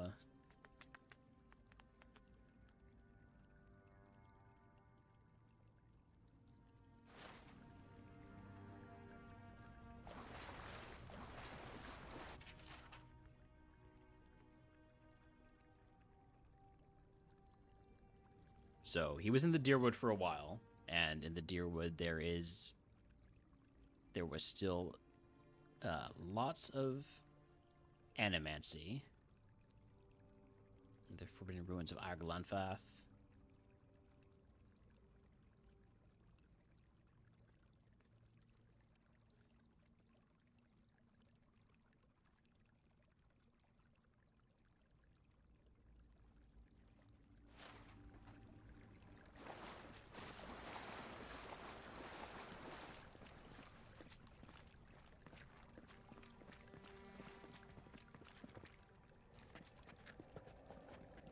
Oh, there was another one. There was another one. Where is it?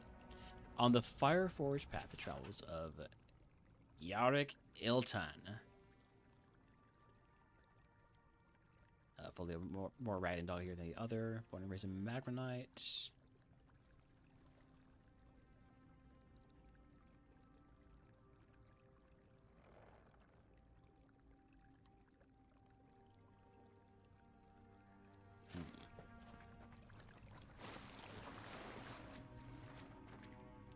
Why are there more? There's so many books. Nothing is lost. The search for Ukaizo.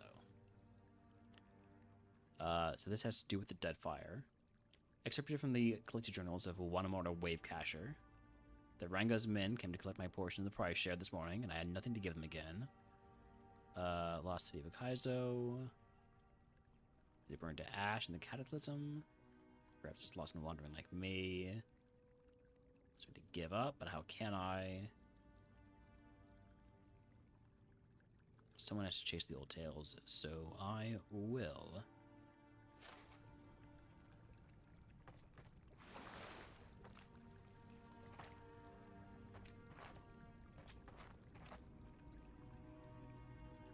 Okay, surely that's everything.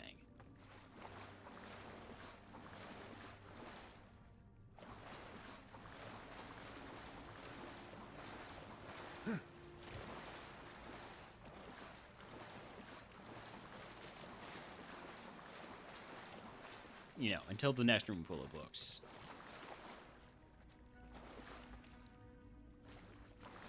I don't suppose there's anything behind these webs, is there? Oh, by the way, the statue schematic. Drawing details plans for the creation of a large statue powered by essence. The essence is intended to be injected into the statue by an array of animatic devices. Where such a vast store of essence might come from and what a statue could do with it is unclear. Obviously, the answer is it comes from the divine shard or whatever it's called. Give me a target. Oh, can I fireball this? No. Okay. Now. Stand back. This I could have.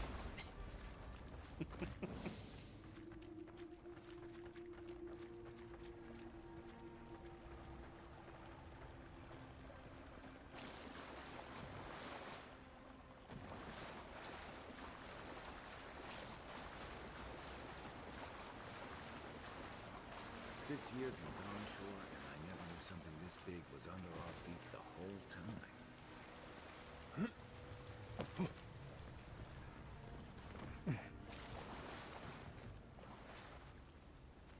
Zarups over here? Is that what these are? Probably, right? Dreamscourge ahead.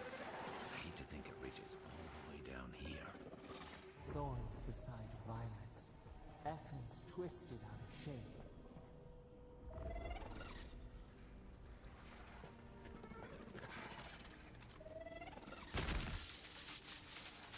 Another one down.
Purification of the Pilgrim.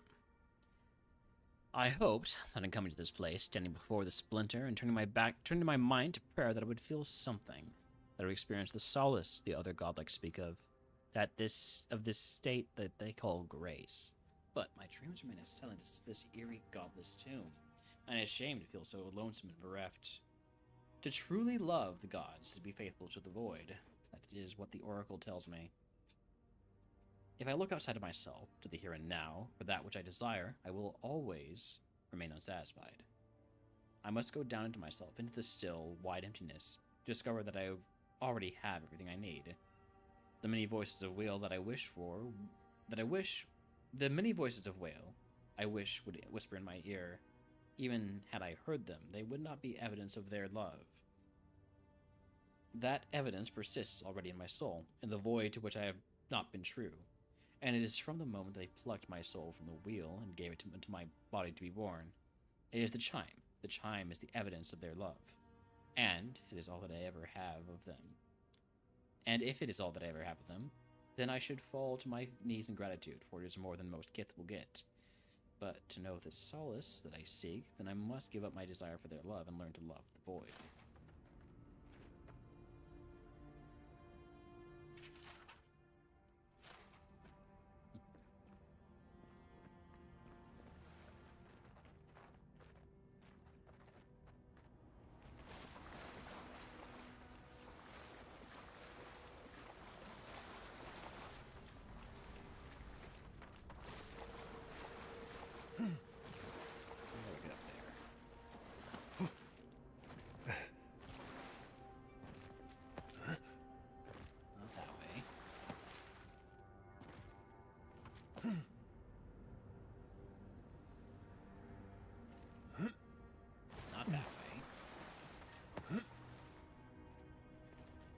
That way, alright.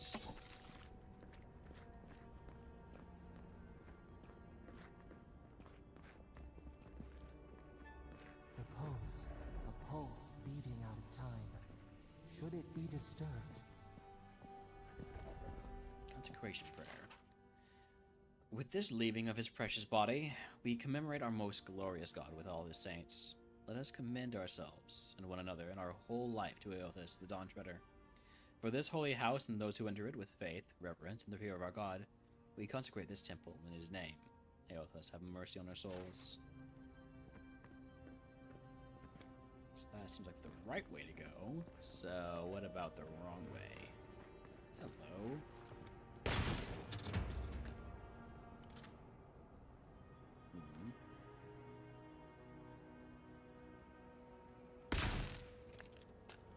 Would that activate?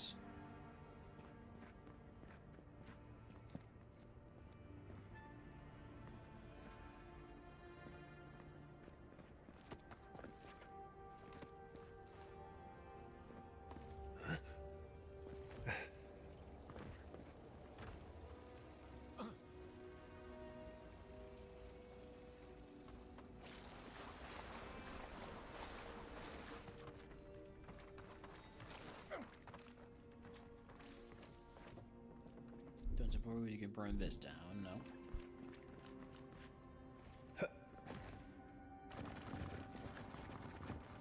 And then that's just a little bit of geometry. Ah, wait. Oh, I can't jump up there. No, I gotta be able to get there somehow, right?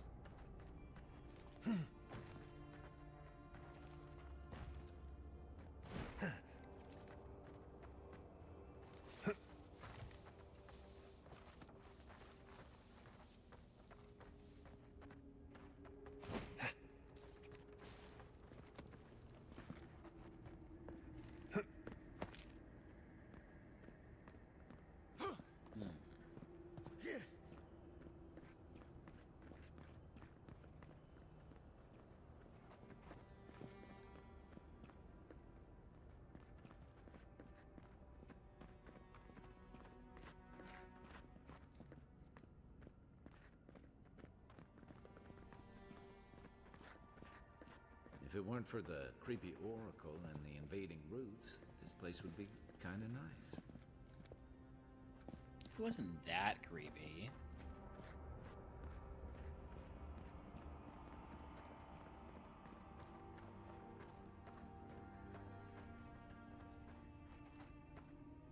A lot of open tombs. Nice. I must have missed that.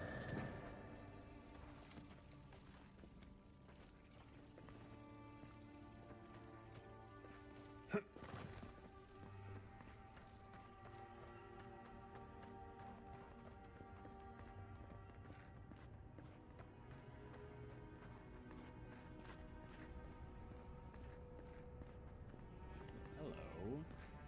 What's here? There's the relic. It can't be as easy as just grabbing it, can it? Right. I haven't been in a lot of ancient ruins, but you don't have to be an expert tomb robber to think this is probably a trap. Yeah.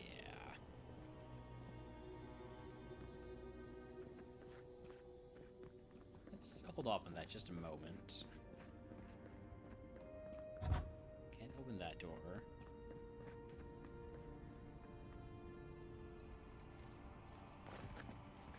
You take lead.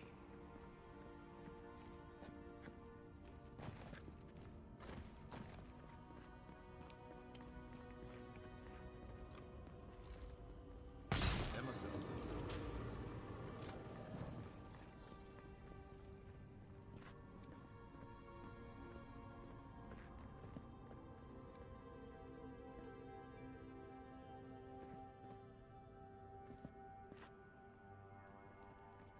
Got a bad feeling about this.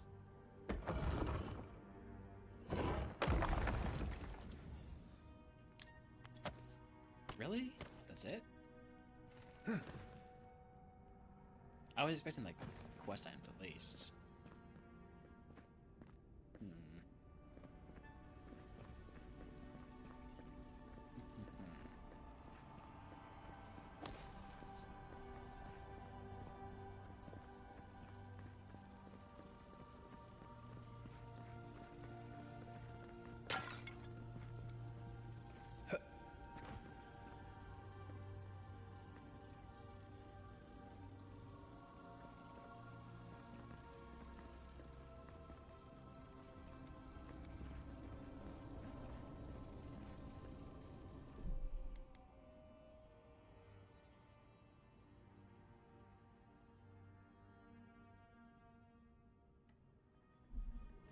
I was also expecting this to be a little bit bigger.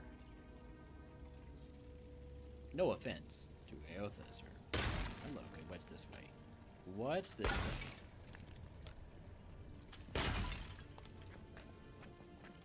No one said anything about tight spaces. A History of the Living Lands 4 Redacted. Hello.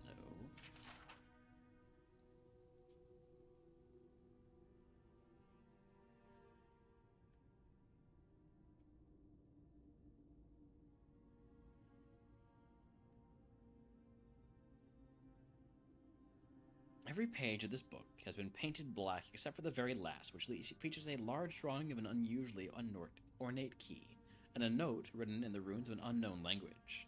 Beneath them, someone has scribbled. Why do their agents keep finding my work? They've already defaced 3 versions of this volume alone. I don't know what they find so objectionable about my theories and the meaning of the godless language, but I'm done rewriting it. You bastards win. No more. The note above has been amended by a more measured hand, likely sometime after the first note was written. I've compared my notes regarding the inscription from Ukaizo with the script on the intact clay tablet in my lab and realized that they share several steps in common. I may be able to make some headway in translating this if I can find an expert in the godless. Another amendment follows, but that too has been mostly blacked out. Near the end of the redaction, the paint suddenly runs off the edge of the page, and a splash of blood stains the margins. All you can make out is a pair of shaky sentences circled several times. His. Could that mean God?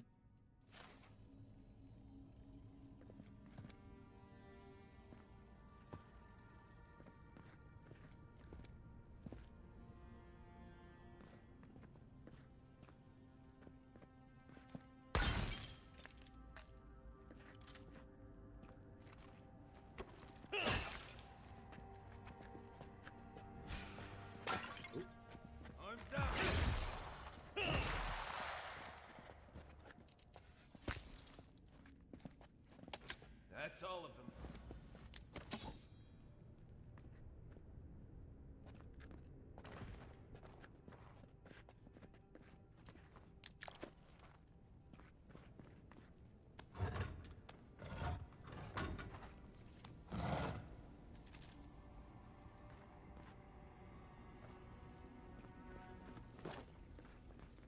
Well, this one, I'm guessing all the trap is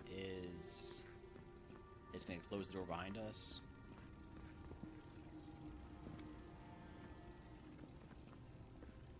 Okay, let's examine this a little more. So, chains up there.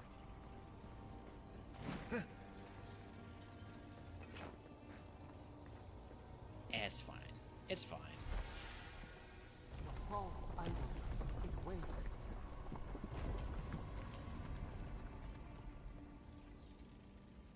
Something's moving in the main chamber. We'd better get moving too.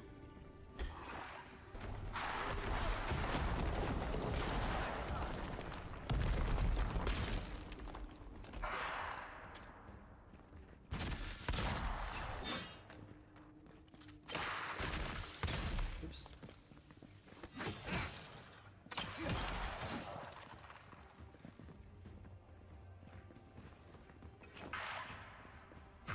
Silmes Mito.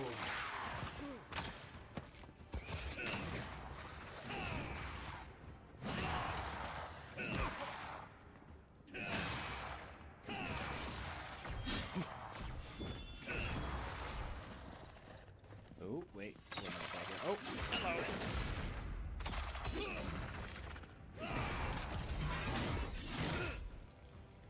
I might be a little bit over leveled for this. That was a boss fight.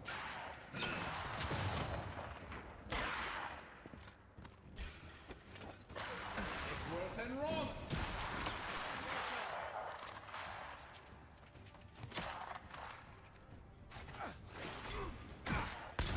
Hey.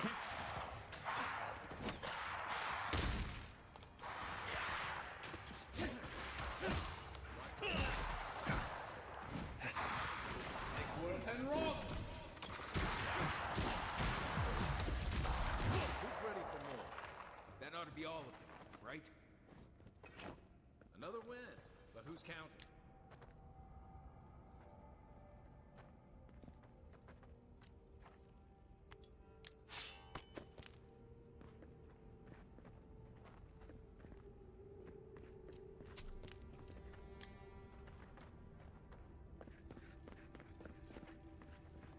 Miss anything? Any loot? Doesn't look like it.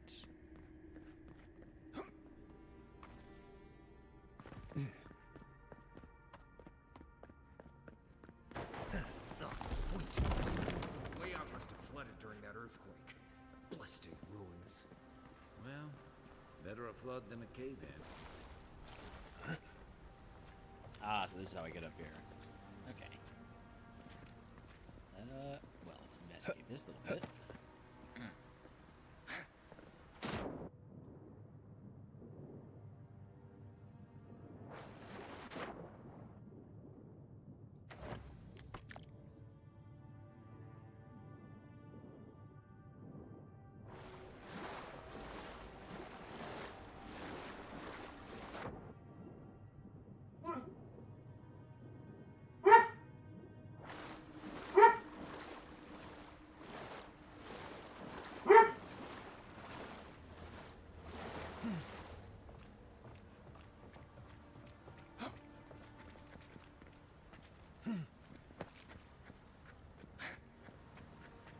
Aha, here's another thing. So that's what this is for.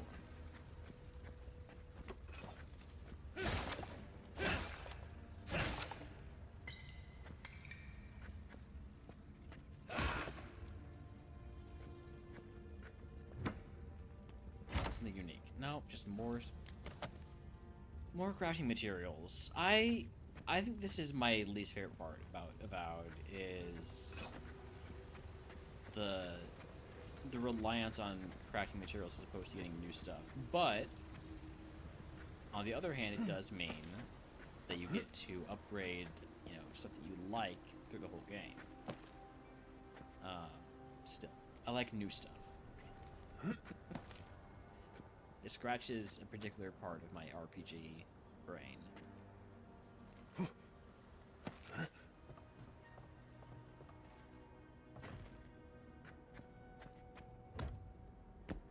Like, this is just more crafting materials. All that just to get more crafting materials, and like a common armor that I have already outpaced a long time ago.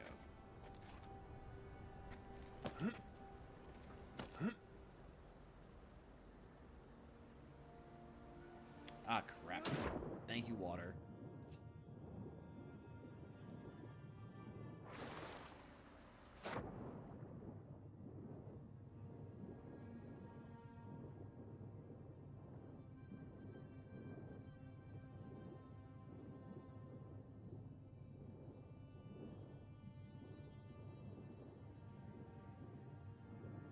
Where is the...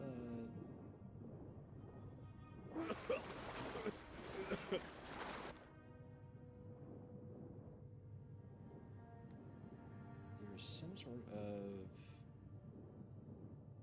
chest here-ish. Allegedly.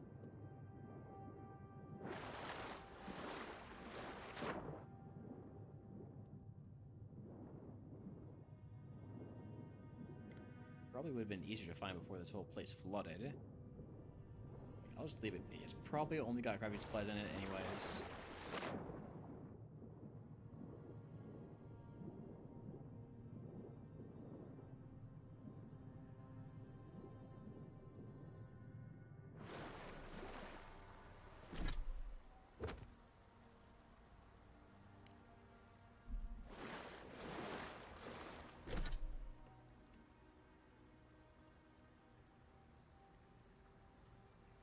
I also did not find the expedition.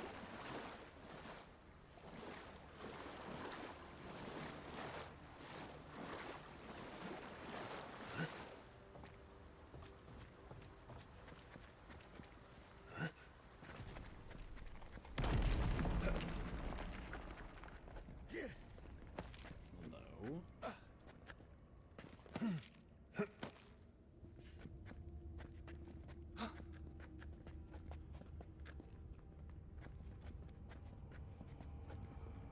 That's creepy.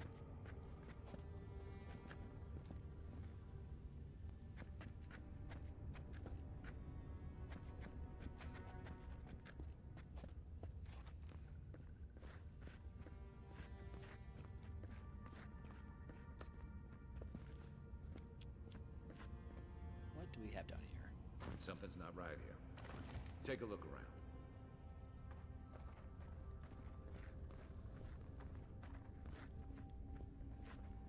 Oh. Well, I found the rest of the expedition.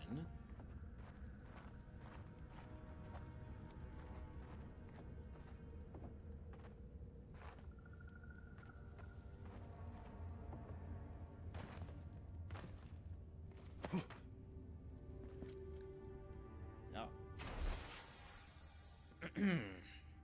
New orders came down from Darren today. Were to be sent to the Living Lands. The diplomatic corps had established an embassy in the port of Paradise, and they need support cataloging the unusual ruins there. No doubt, it will take months, perhaps a year or two at the very least. I had promised Rude when I'd been to High Ground to celebrate Inestu with them and the children, especially since it'll be Marius coming of age, but how often are you given the opportunity to lay the foundation of study for a previously undiscovered ancient culture? I'm sure he'll understand, and Mary, well, I think my daughter will be glad I'm gone. It's not like the gods are making new continents. The world is getting smaller every day. It always seems as though the moment I finally got my sea legs, we were pulling into harbor. And a charming harbor it is, despite what Darren told me. Not nearly so dangerous as the clerks on High Ground warned. I swear on the Queen, half my countrymen resent any city that isn't of the Emperor's purely on principle. There was a letter waiting for me when I arrived at the embassy. I suppose Rodoman sent it before I left. The cowards filed for the dissolution of our marriage, but he couldn't muster the stones to tell me to my face. Let him assume it never arrived, for I certainly won't dignify it with a reply. This whole episode is giving me a blinding headache, a horrible pinching sensation right behind my eyes. We've had a few days to settle into the life of the embassy, while the powers that be argue about how to best make use of us. While I was resting, the ambassador's clerk took the scouts to some dreadful little swill house in the rough part of town. Naturally, a couple of the younger lads poisoned themselves with alcohol. The mother in me wants to be furious, but I can hardly muster the energy. As long as Ulfric's voiding his stomach in the canals instead of the bunkhouse, it's not my business after all. I think I'll take the team to Fort Northreach, see if we can't help their archivist and identify the purpose of the godless ruins there. Blessed New Year. With the team equipped themselves well at the fort. With Caedmon's help, I was able to get down to the basement of the ruins and take a good look at the construction. Naturally, I left the notes I took at the fort. I feel like I can hardly even think these days, but I believe I remember enough of what I learned to write a satisfactory report from the ambassador. Could those ruins have been the site of a fertility temple? I mean, goodness, look at the shape of their buildings. The Stilgarrot Inquisitor, attached to the embassy, has uncovered a rumor of a holy relic in the cave here in Dawnshore, and she suggested we might want to investigate. I know I should be eager to get down there to explore, but I've hardly been able to get out of my bedroll since we've returned to Paradise. But there's a cursed tablet with my name on it back that Rudwin's installed at the Temple of Skane back in High Ground. Nothing else could explain the hideous nightmares I've been having. Mushrooms erupting from my skin, my eyes replaced by quivering stalks, Miri turning into a tree, Rudwin splitting in half and opening like a flower. No matter what drug I take or which god I pray to, they refuse to go away. I collapsed while we were gearing up in the market, and none of the merchants would help me off the ground. One of them muttered something about a soul plague and ran off to tell his mates. I tried to tell the man that I wasn't sick, just going through a divorce, but I couldn't speak. It was like my tongue had turned to mud. The Inquisitor pulled me aside when the boys got me back to the embassy. She was able to press the locals for more about the relic. Apparently it was taken from Aothis' Titan skeleton, the very one I made my reputation discovering, and is well known for its ability to heal anyone who holds it. I cannot delay any longer. I must find it. Well, we found the expedition. Looks like they've only been dead a few hours. But how did they get in here? They didn't come the same way we did. I'll remind you we had to swim here. And look, there's no way these people died of natural causes. Murder usually leaves a mark. It's like every member of the expedition team just collapsed.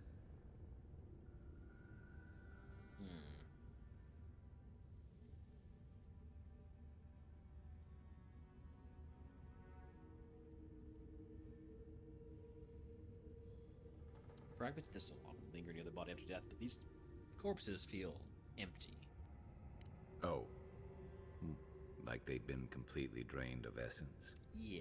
If I thought you could just zap someone's soul out of their body, I wouldn't even get up in the morning. You need to get out more, Marius. Animancers have been zapping folks for centuries. If either of you so much as points a stick at me, I'm going to be very upset. The Oracle couldn't have put the expedition's souls in the statue of Aothis, right?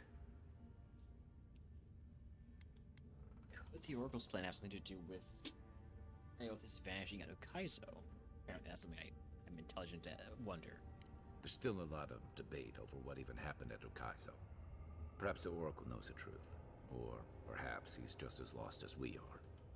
Aothis is a dangerous god associated with Eora's bloodiest wars, and he recently killed thousands of people in Deadfire. Now, we have a piece of him, and we're about to face a maniac who wants it desperately. Tread carefully.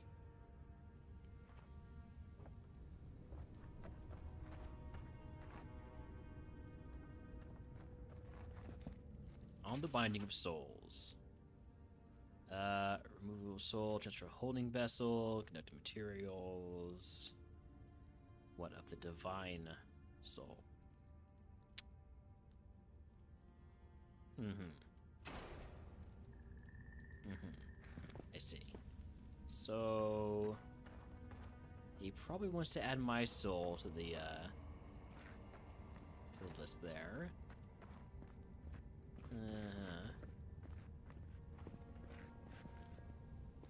Or his own. That's a possibility too. There's something here. Lock. Oh, hidden away. And of course, it's got nothing in it. Nothing interesting. Okay, that's an incinerator for corpses.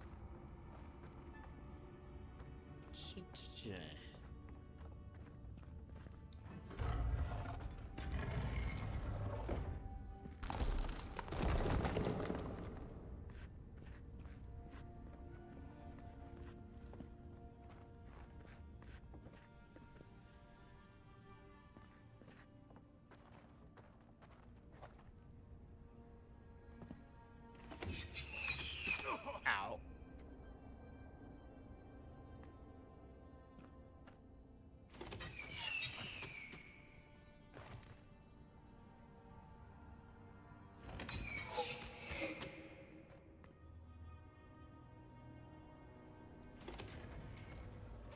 Okay, so that's the one that opens it. Oh, probably if I were to follow these, right? That would show that this is what opens that, and the other ones. Okay. Okay, I see.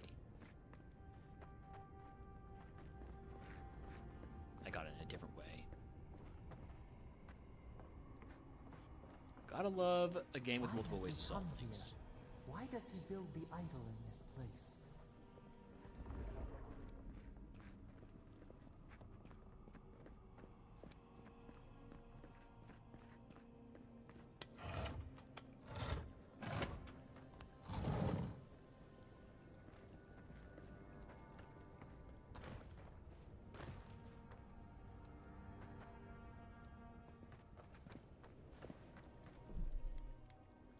Just drop another save for good measure.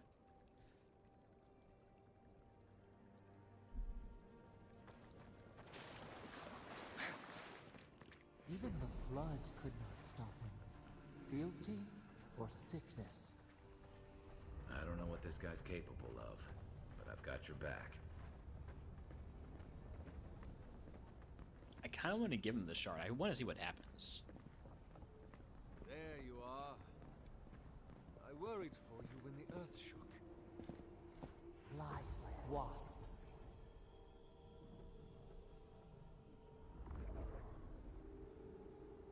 You have been gone some time. Do you carry the splinter of Aethys?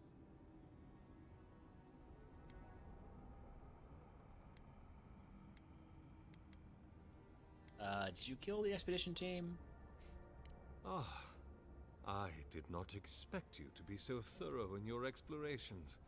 Nevertheless, I am impressed. As to whether I killed them, well, that is a matter of semantics. Mm-hmm. Does death occur the moment the heart ceases beating, or when the soul is broken upon the wheel? In one sense, then they are quite dead. In another, they remain very much alive. In either case, they have entered a state of change, and the impetus was mine. Right.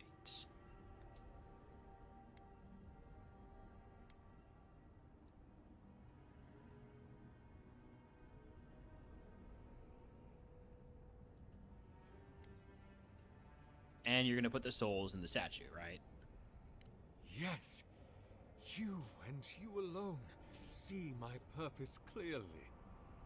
You see, I have given them the opportunity to be part of something larger than themselves. With your help, I shall give them a new commission. To prosecute the redemption of a god.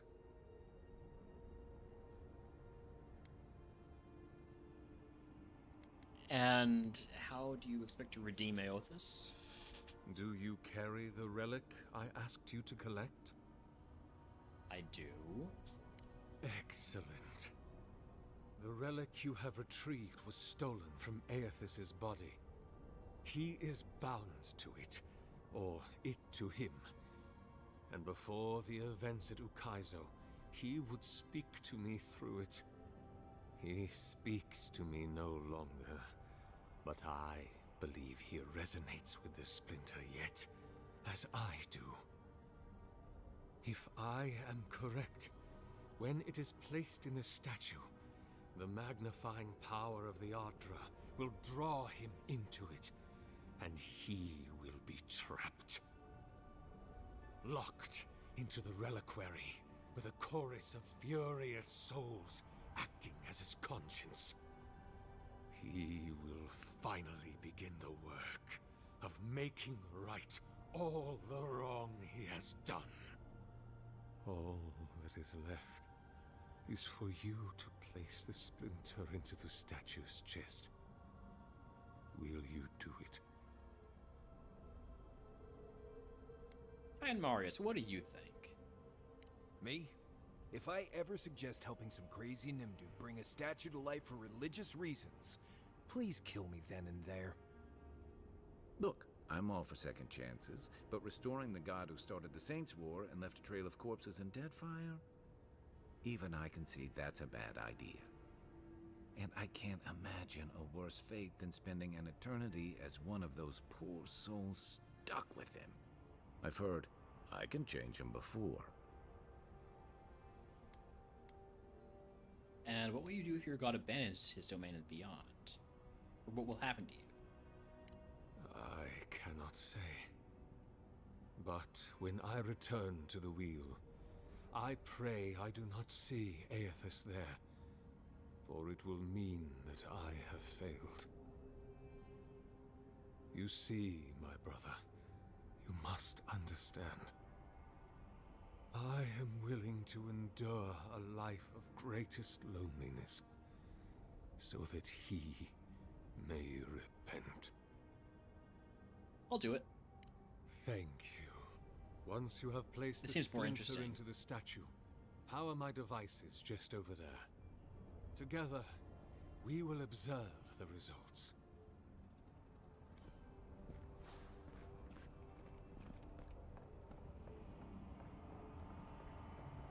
Like, how could I not do this, right?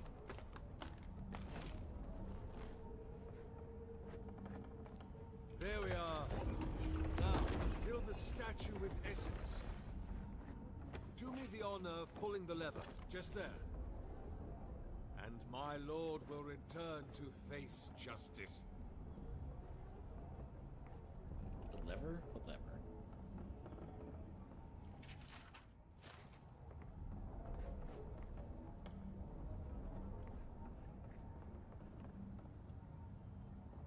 What lever? There's no lever.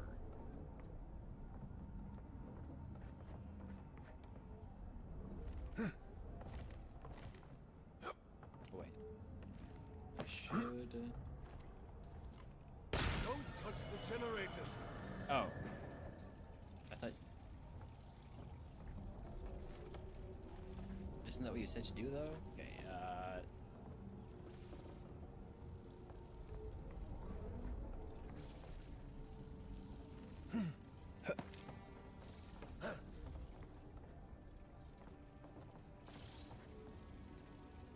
Ow. Shit. Ah, this lever. The lever that you're looking at. That lever. Right. Now, do me the honor of pulling this lever here. Why aren't you gonna do it? Is it because it's gonna kill me?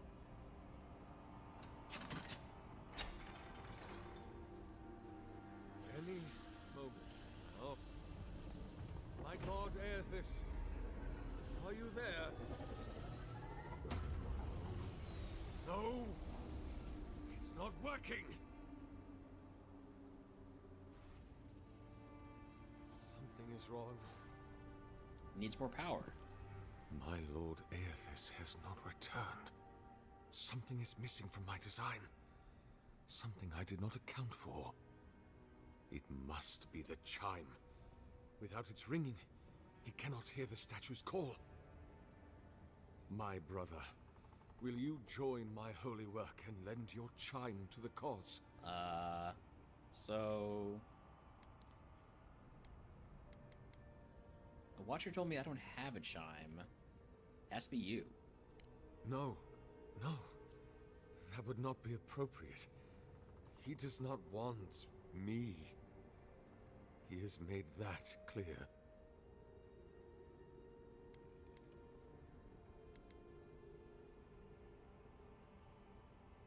Even if he doesn't speak to you anymore, you were his beloved. Who better to hold him responsible? You? My God. You are right. I am what is missing from my work. But I couldn't see it. It must be me. Before I leave you, I would ask you to tell me something. What do you believe we are to our gods?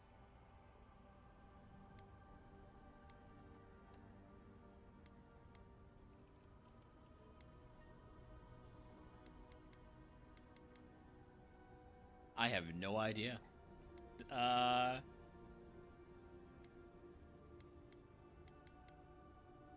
But you seem to have a pretty good idea.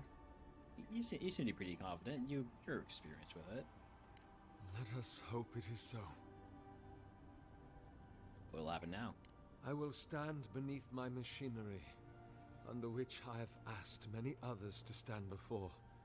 Then, you will press the button at my workstation, and my soul will be evacuated from my body. I do not expect I will feel any pain, but I accept that I might. And once you're dead, we pull that lever to put your soul into the statue? Precisely. My soul will be swept into the rushing torrent of the wires and fall into the deep, dark pool of the Ardra at the heart of my statue. I will toll so loudly in the depths there that my ringing will echo into the beyond. And my God will hear me. And he will know me. And trusting, curious, vulnerable, he will come. I will trap him there. And I will force him to dwell in the statue until all he wronged has been made right. Our work may never be done.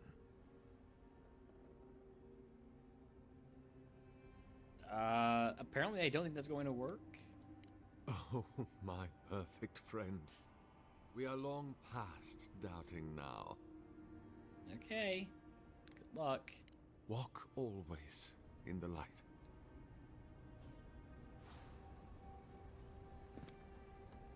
If thine heart be black, if thine intention be impure, thy light is spoken. For he hath seen, he can see, he will see.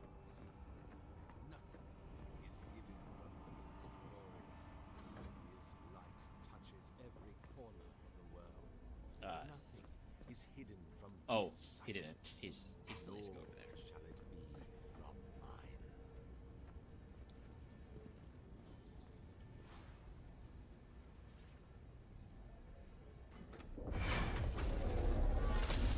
Oracle souls in the machinery now.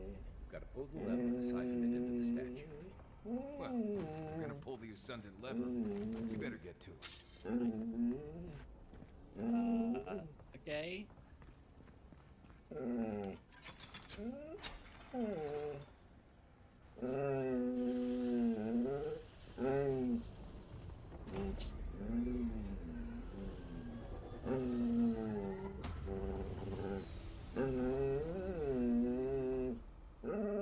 There's not enough power. There's not enough going in the generators. Nothing, huh?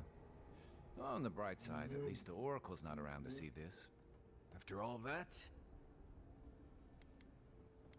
Yeah, this is never going to return, but Sargon's going to see this world is that. What do you think?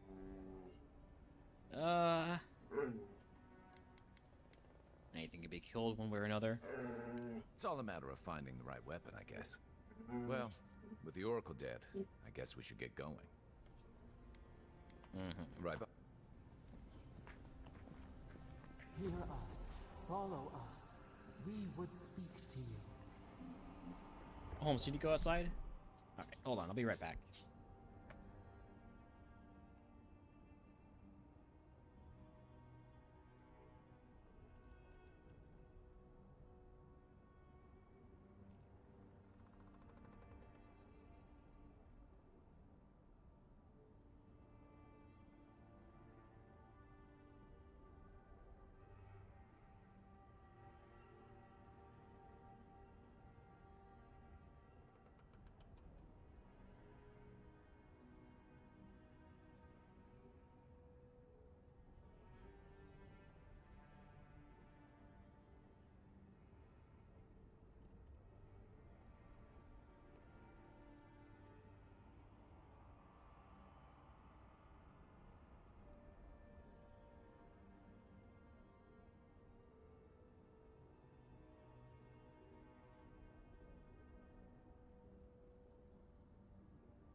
Alright, I'm back.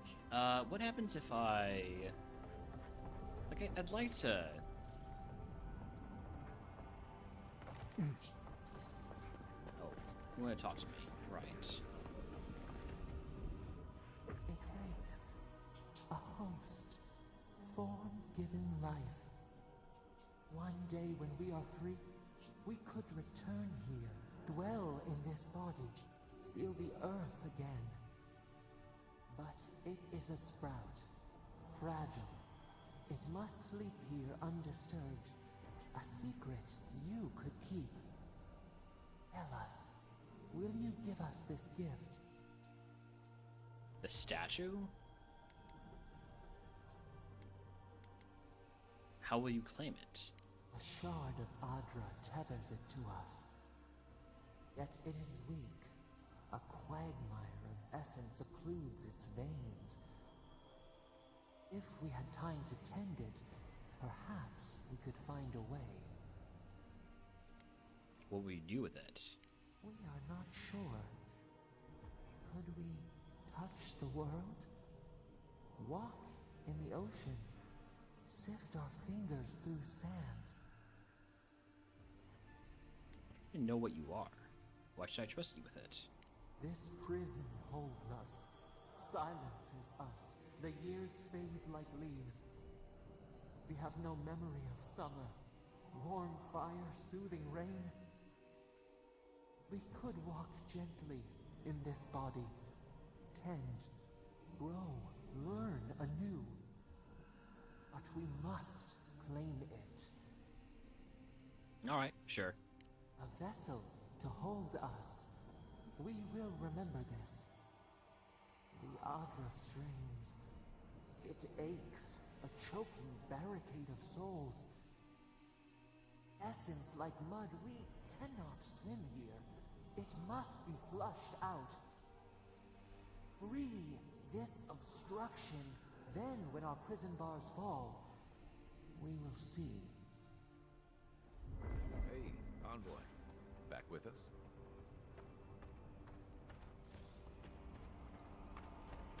I want to see what happens if I get all these generators.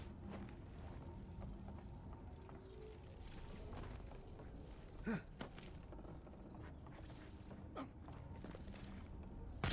destroy for destruction's sake. Oh. Apparently activating the generators destroys it? That's strange. That's strange.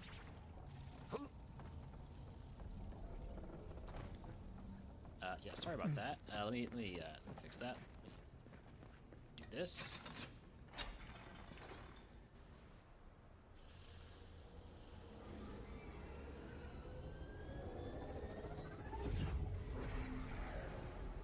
New earth to till, we flower.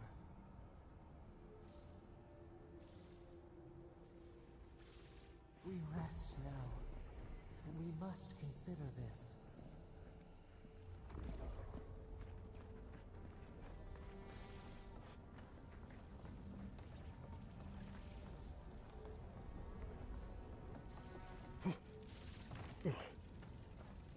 There's a third one. There's a third generator.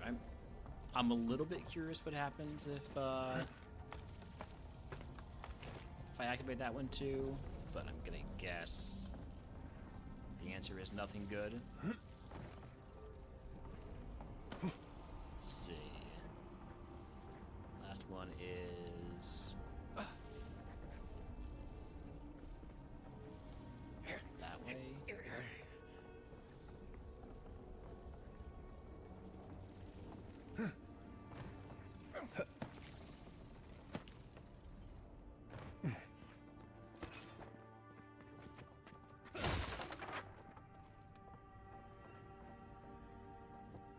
What do we have here?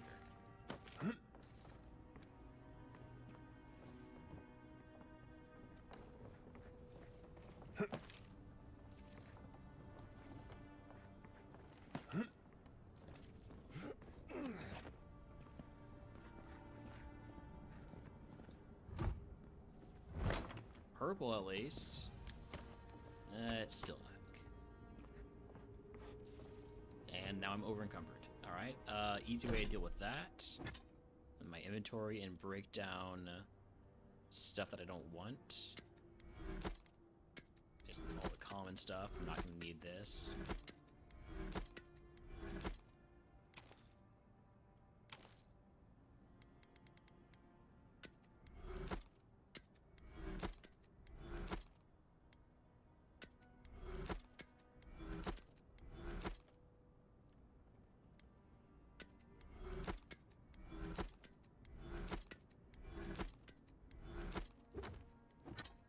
Now I should be way under my encumbrance limit. Encumbrance? And weight. Sure. History of the Living Lands, Lacuna. Make the absence of the Engwithans from Lacuna, from the Living Lands. They made it. How can that be so?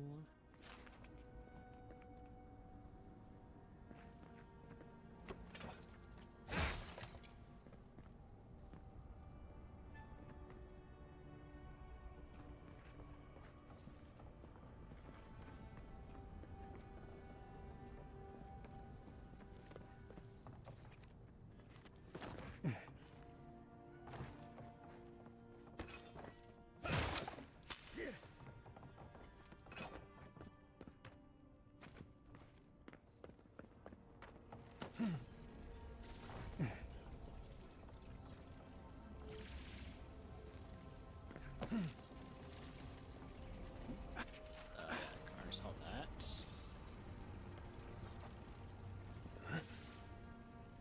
Oh, somebody was grab that easily.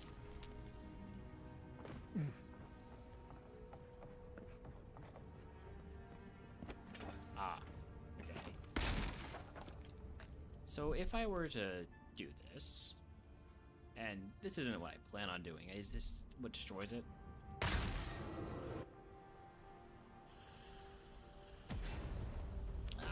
Yeah, okay. What is burned cannot prosper.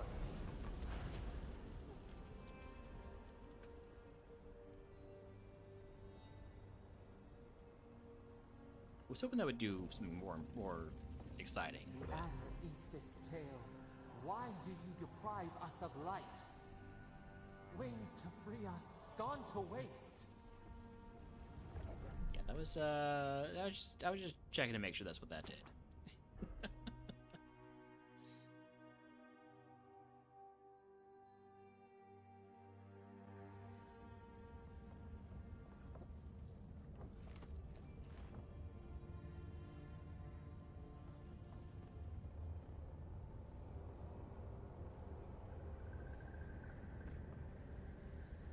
Alright, in that case, let's just get out of here.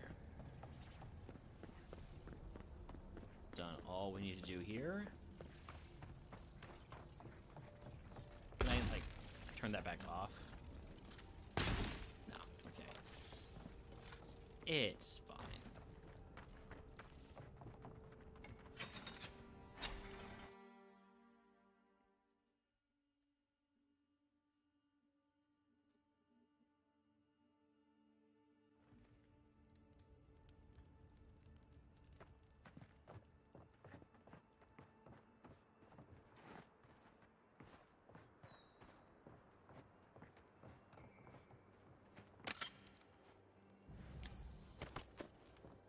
The Oracle might have been a creepy, murdering Korba, but he sure kept a nice home. Guess his work on that statue didn't leave much time for renovations.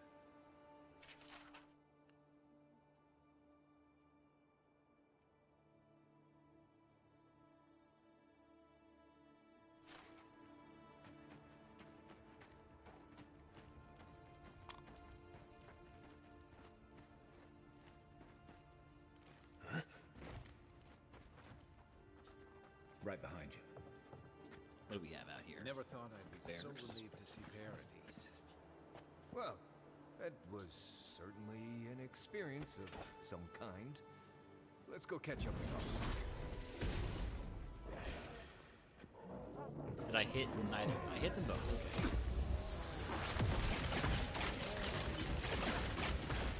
Nice job.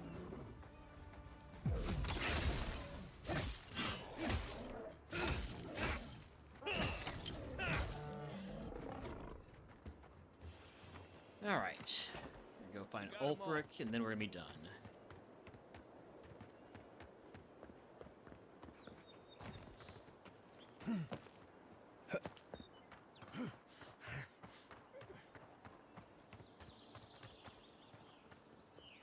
Yeah, let's just, I think we might just fast travel there.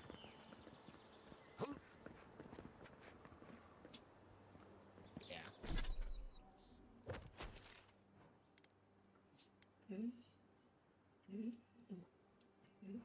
This is all like, just like here, by the way. Or like maybe it's just Dawnshore. There's so much more. Wow. Fast travel. Fast traveling to Embassy. I know, Holmes. I know.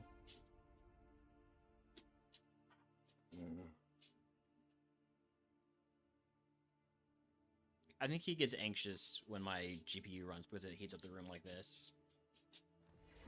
Like when it's really running. Alright.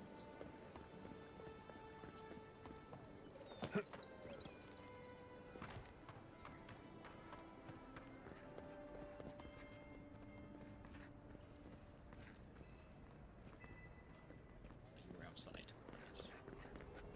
Hello, you two. Hey, it's the envoy. Envoy, hey. I swear, I owe you the world. I own the world. He saved my life, remember? Yeah, you only told me about 100 times. Hey, where's Yeda? Is everyone else on the way? They're all dead. No. Oh, gods. Does he mean? They didn't make it, Ulfric.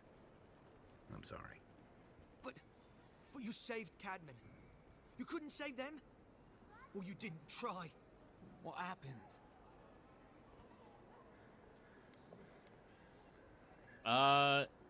He doesn't want to help you if they died quickly. I can't understand this. Hey, Ulfric, hey, listen. We always knew that was a risk, right? And we told ourselves. Better to go out at the bottom of the world or the top. And dying in bed like Granda, asking what if. Did you avenge them? Is the Oracle dead? I never said the Oracle did it, but he's exactly as dead as they are. At least they got justice. And I got my brother back.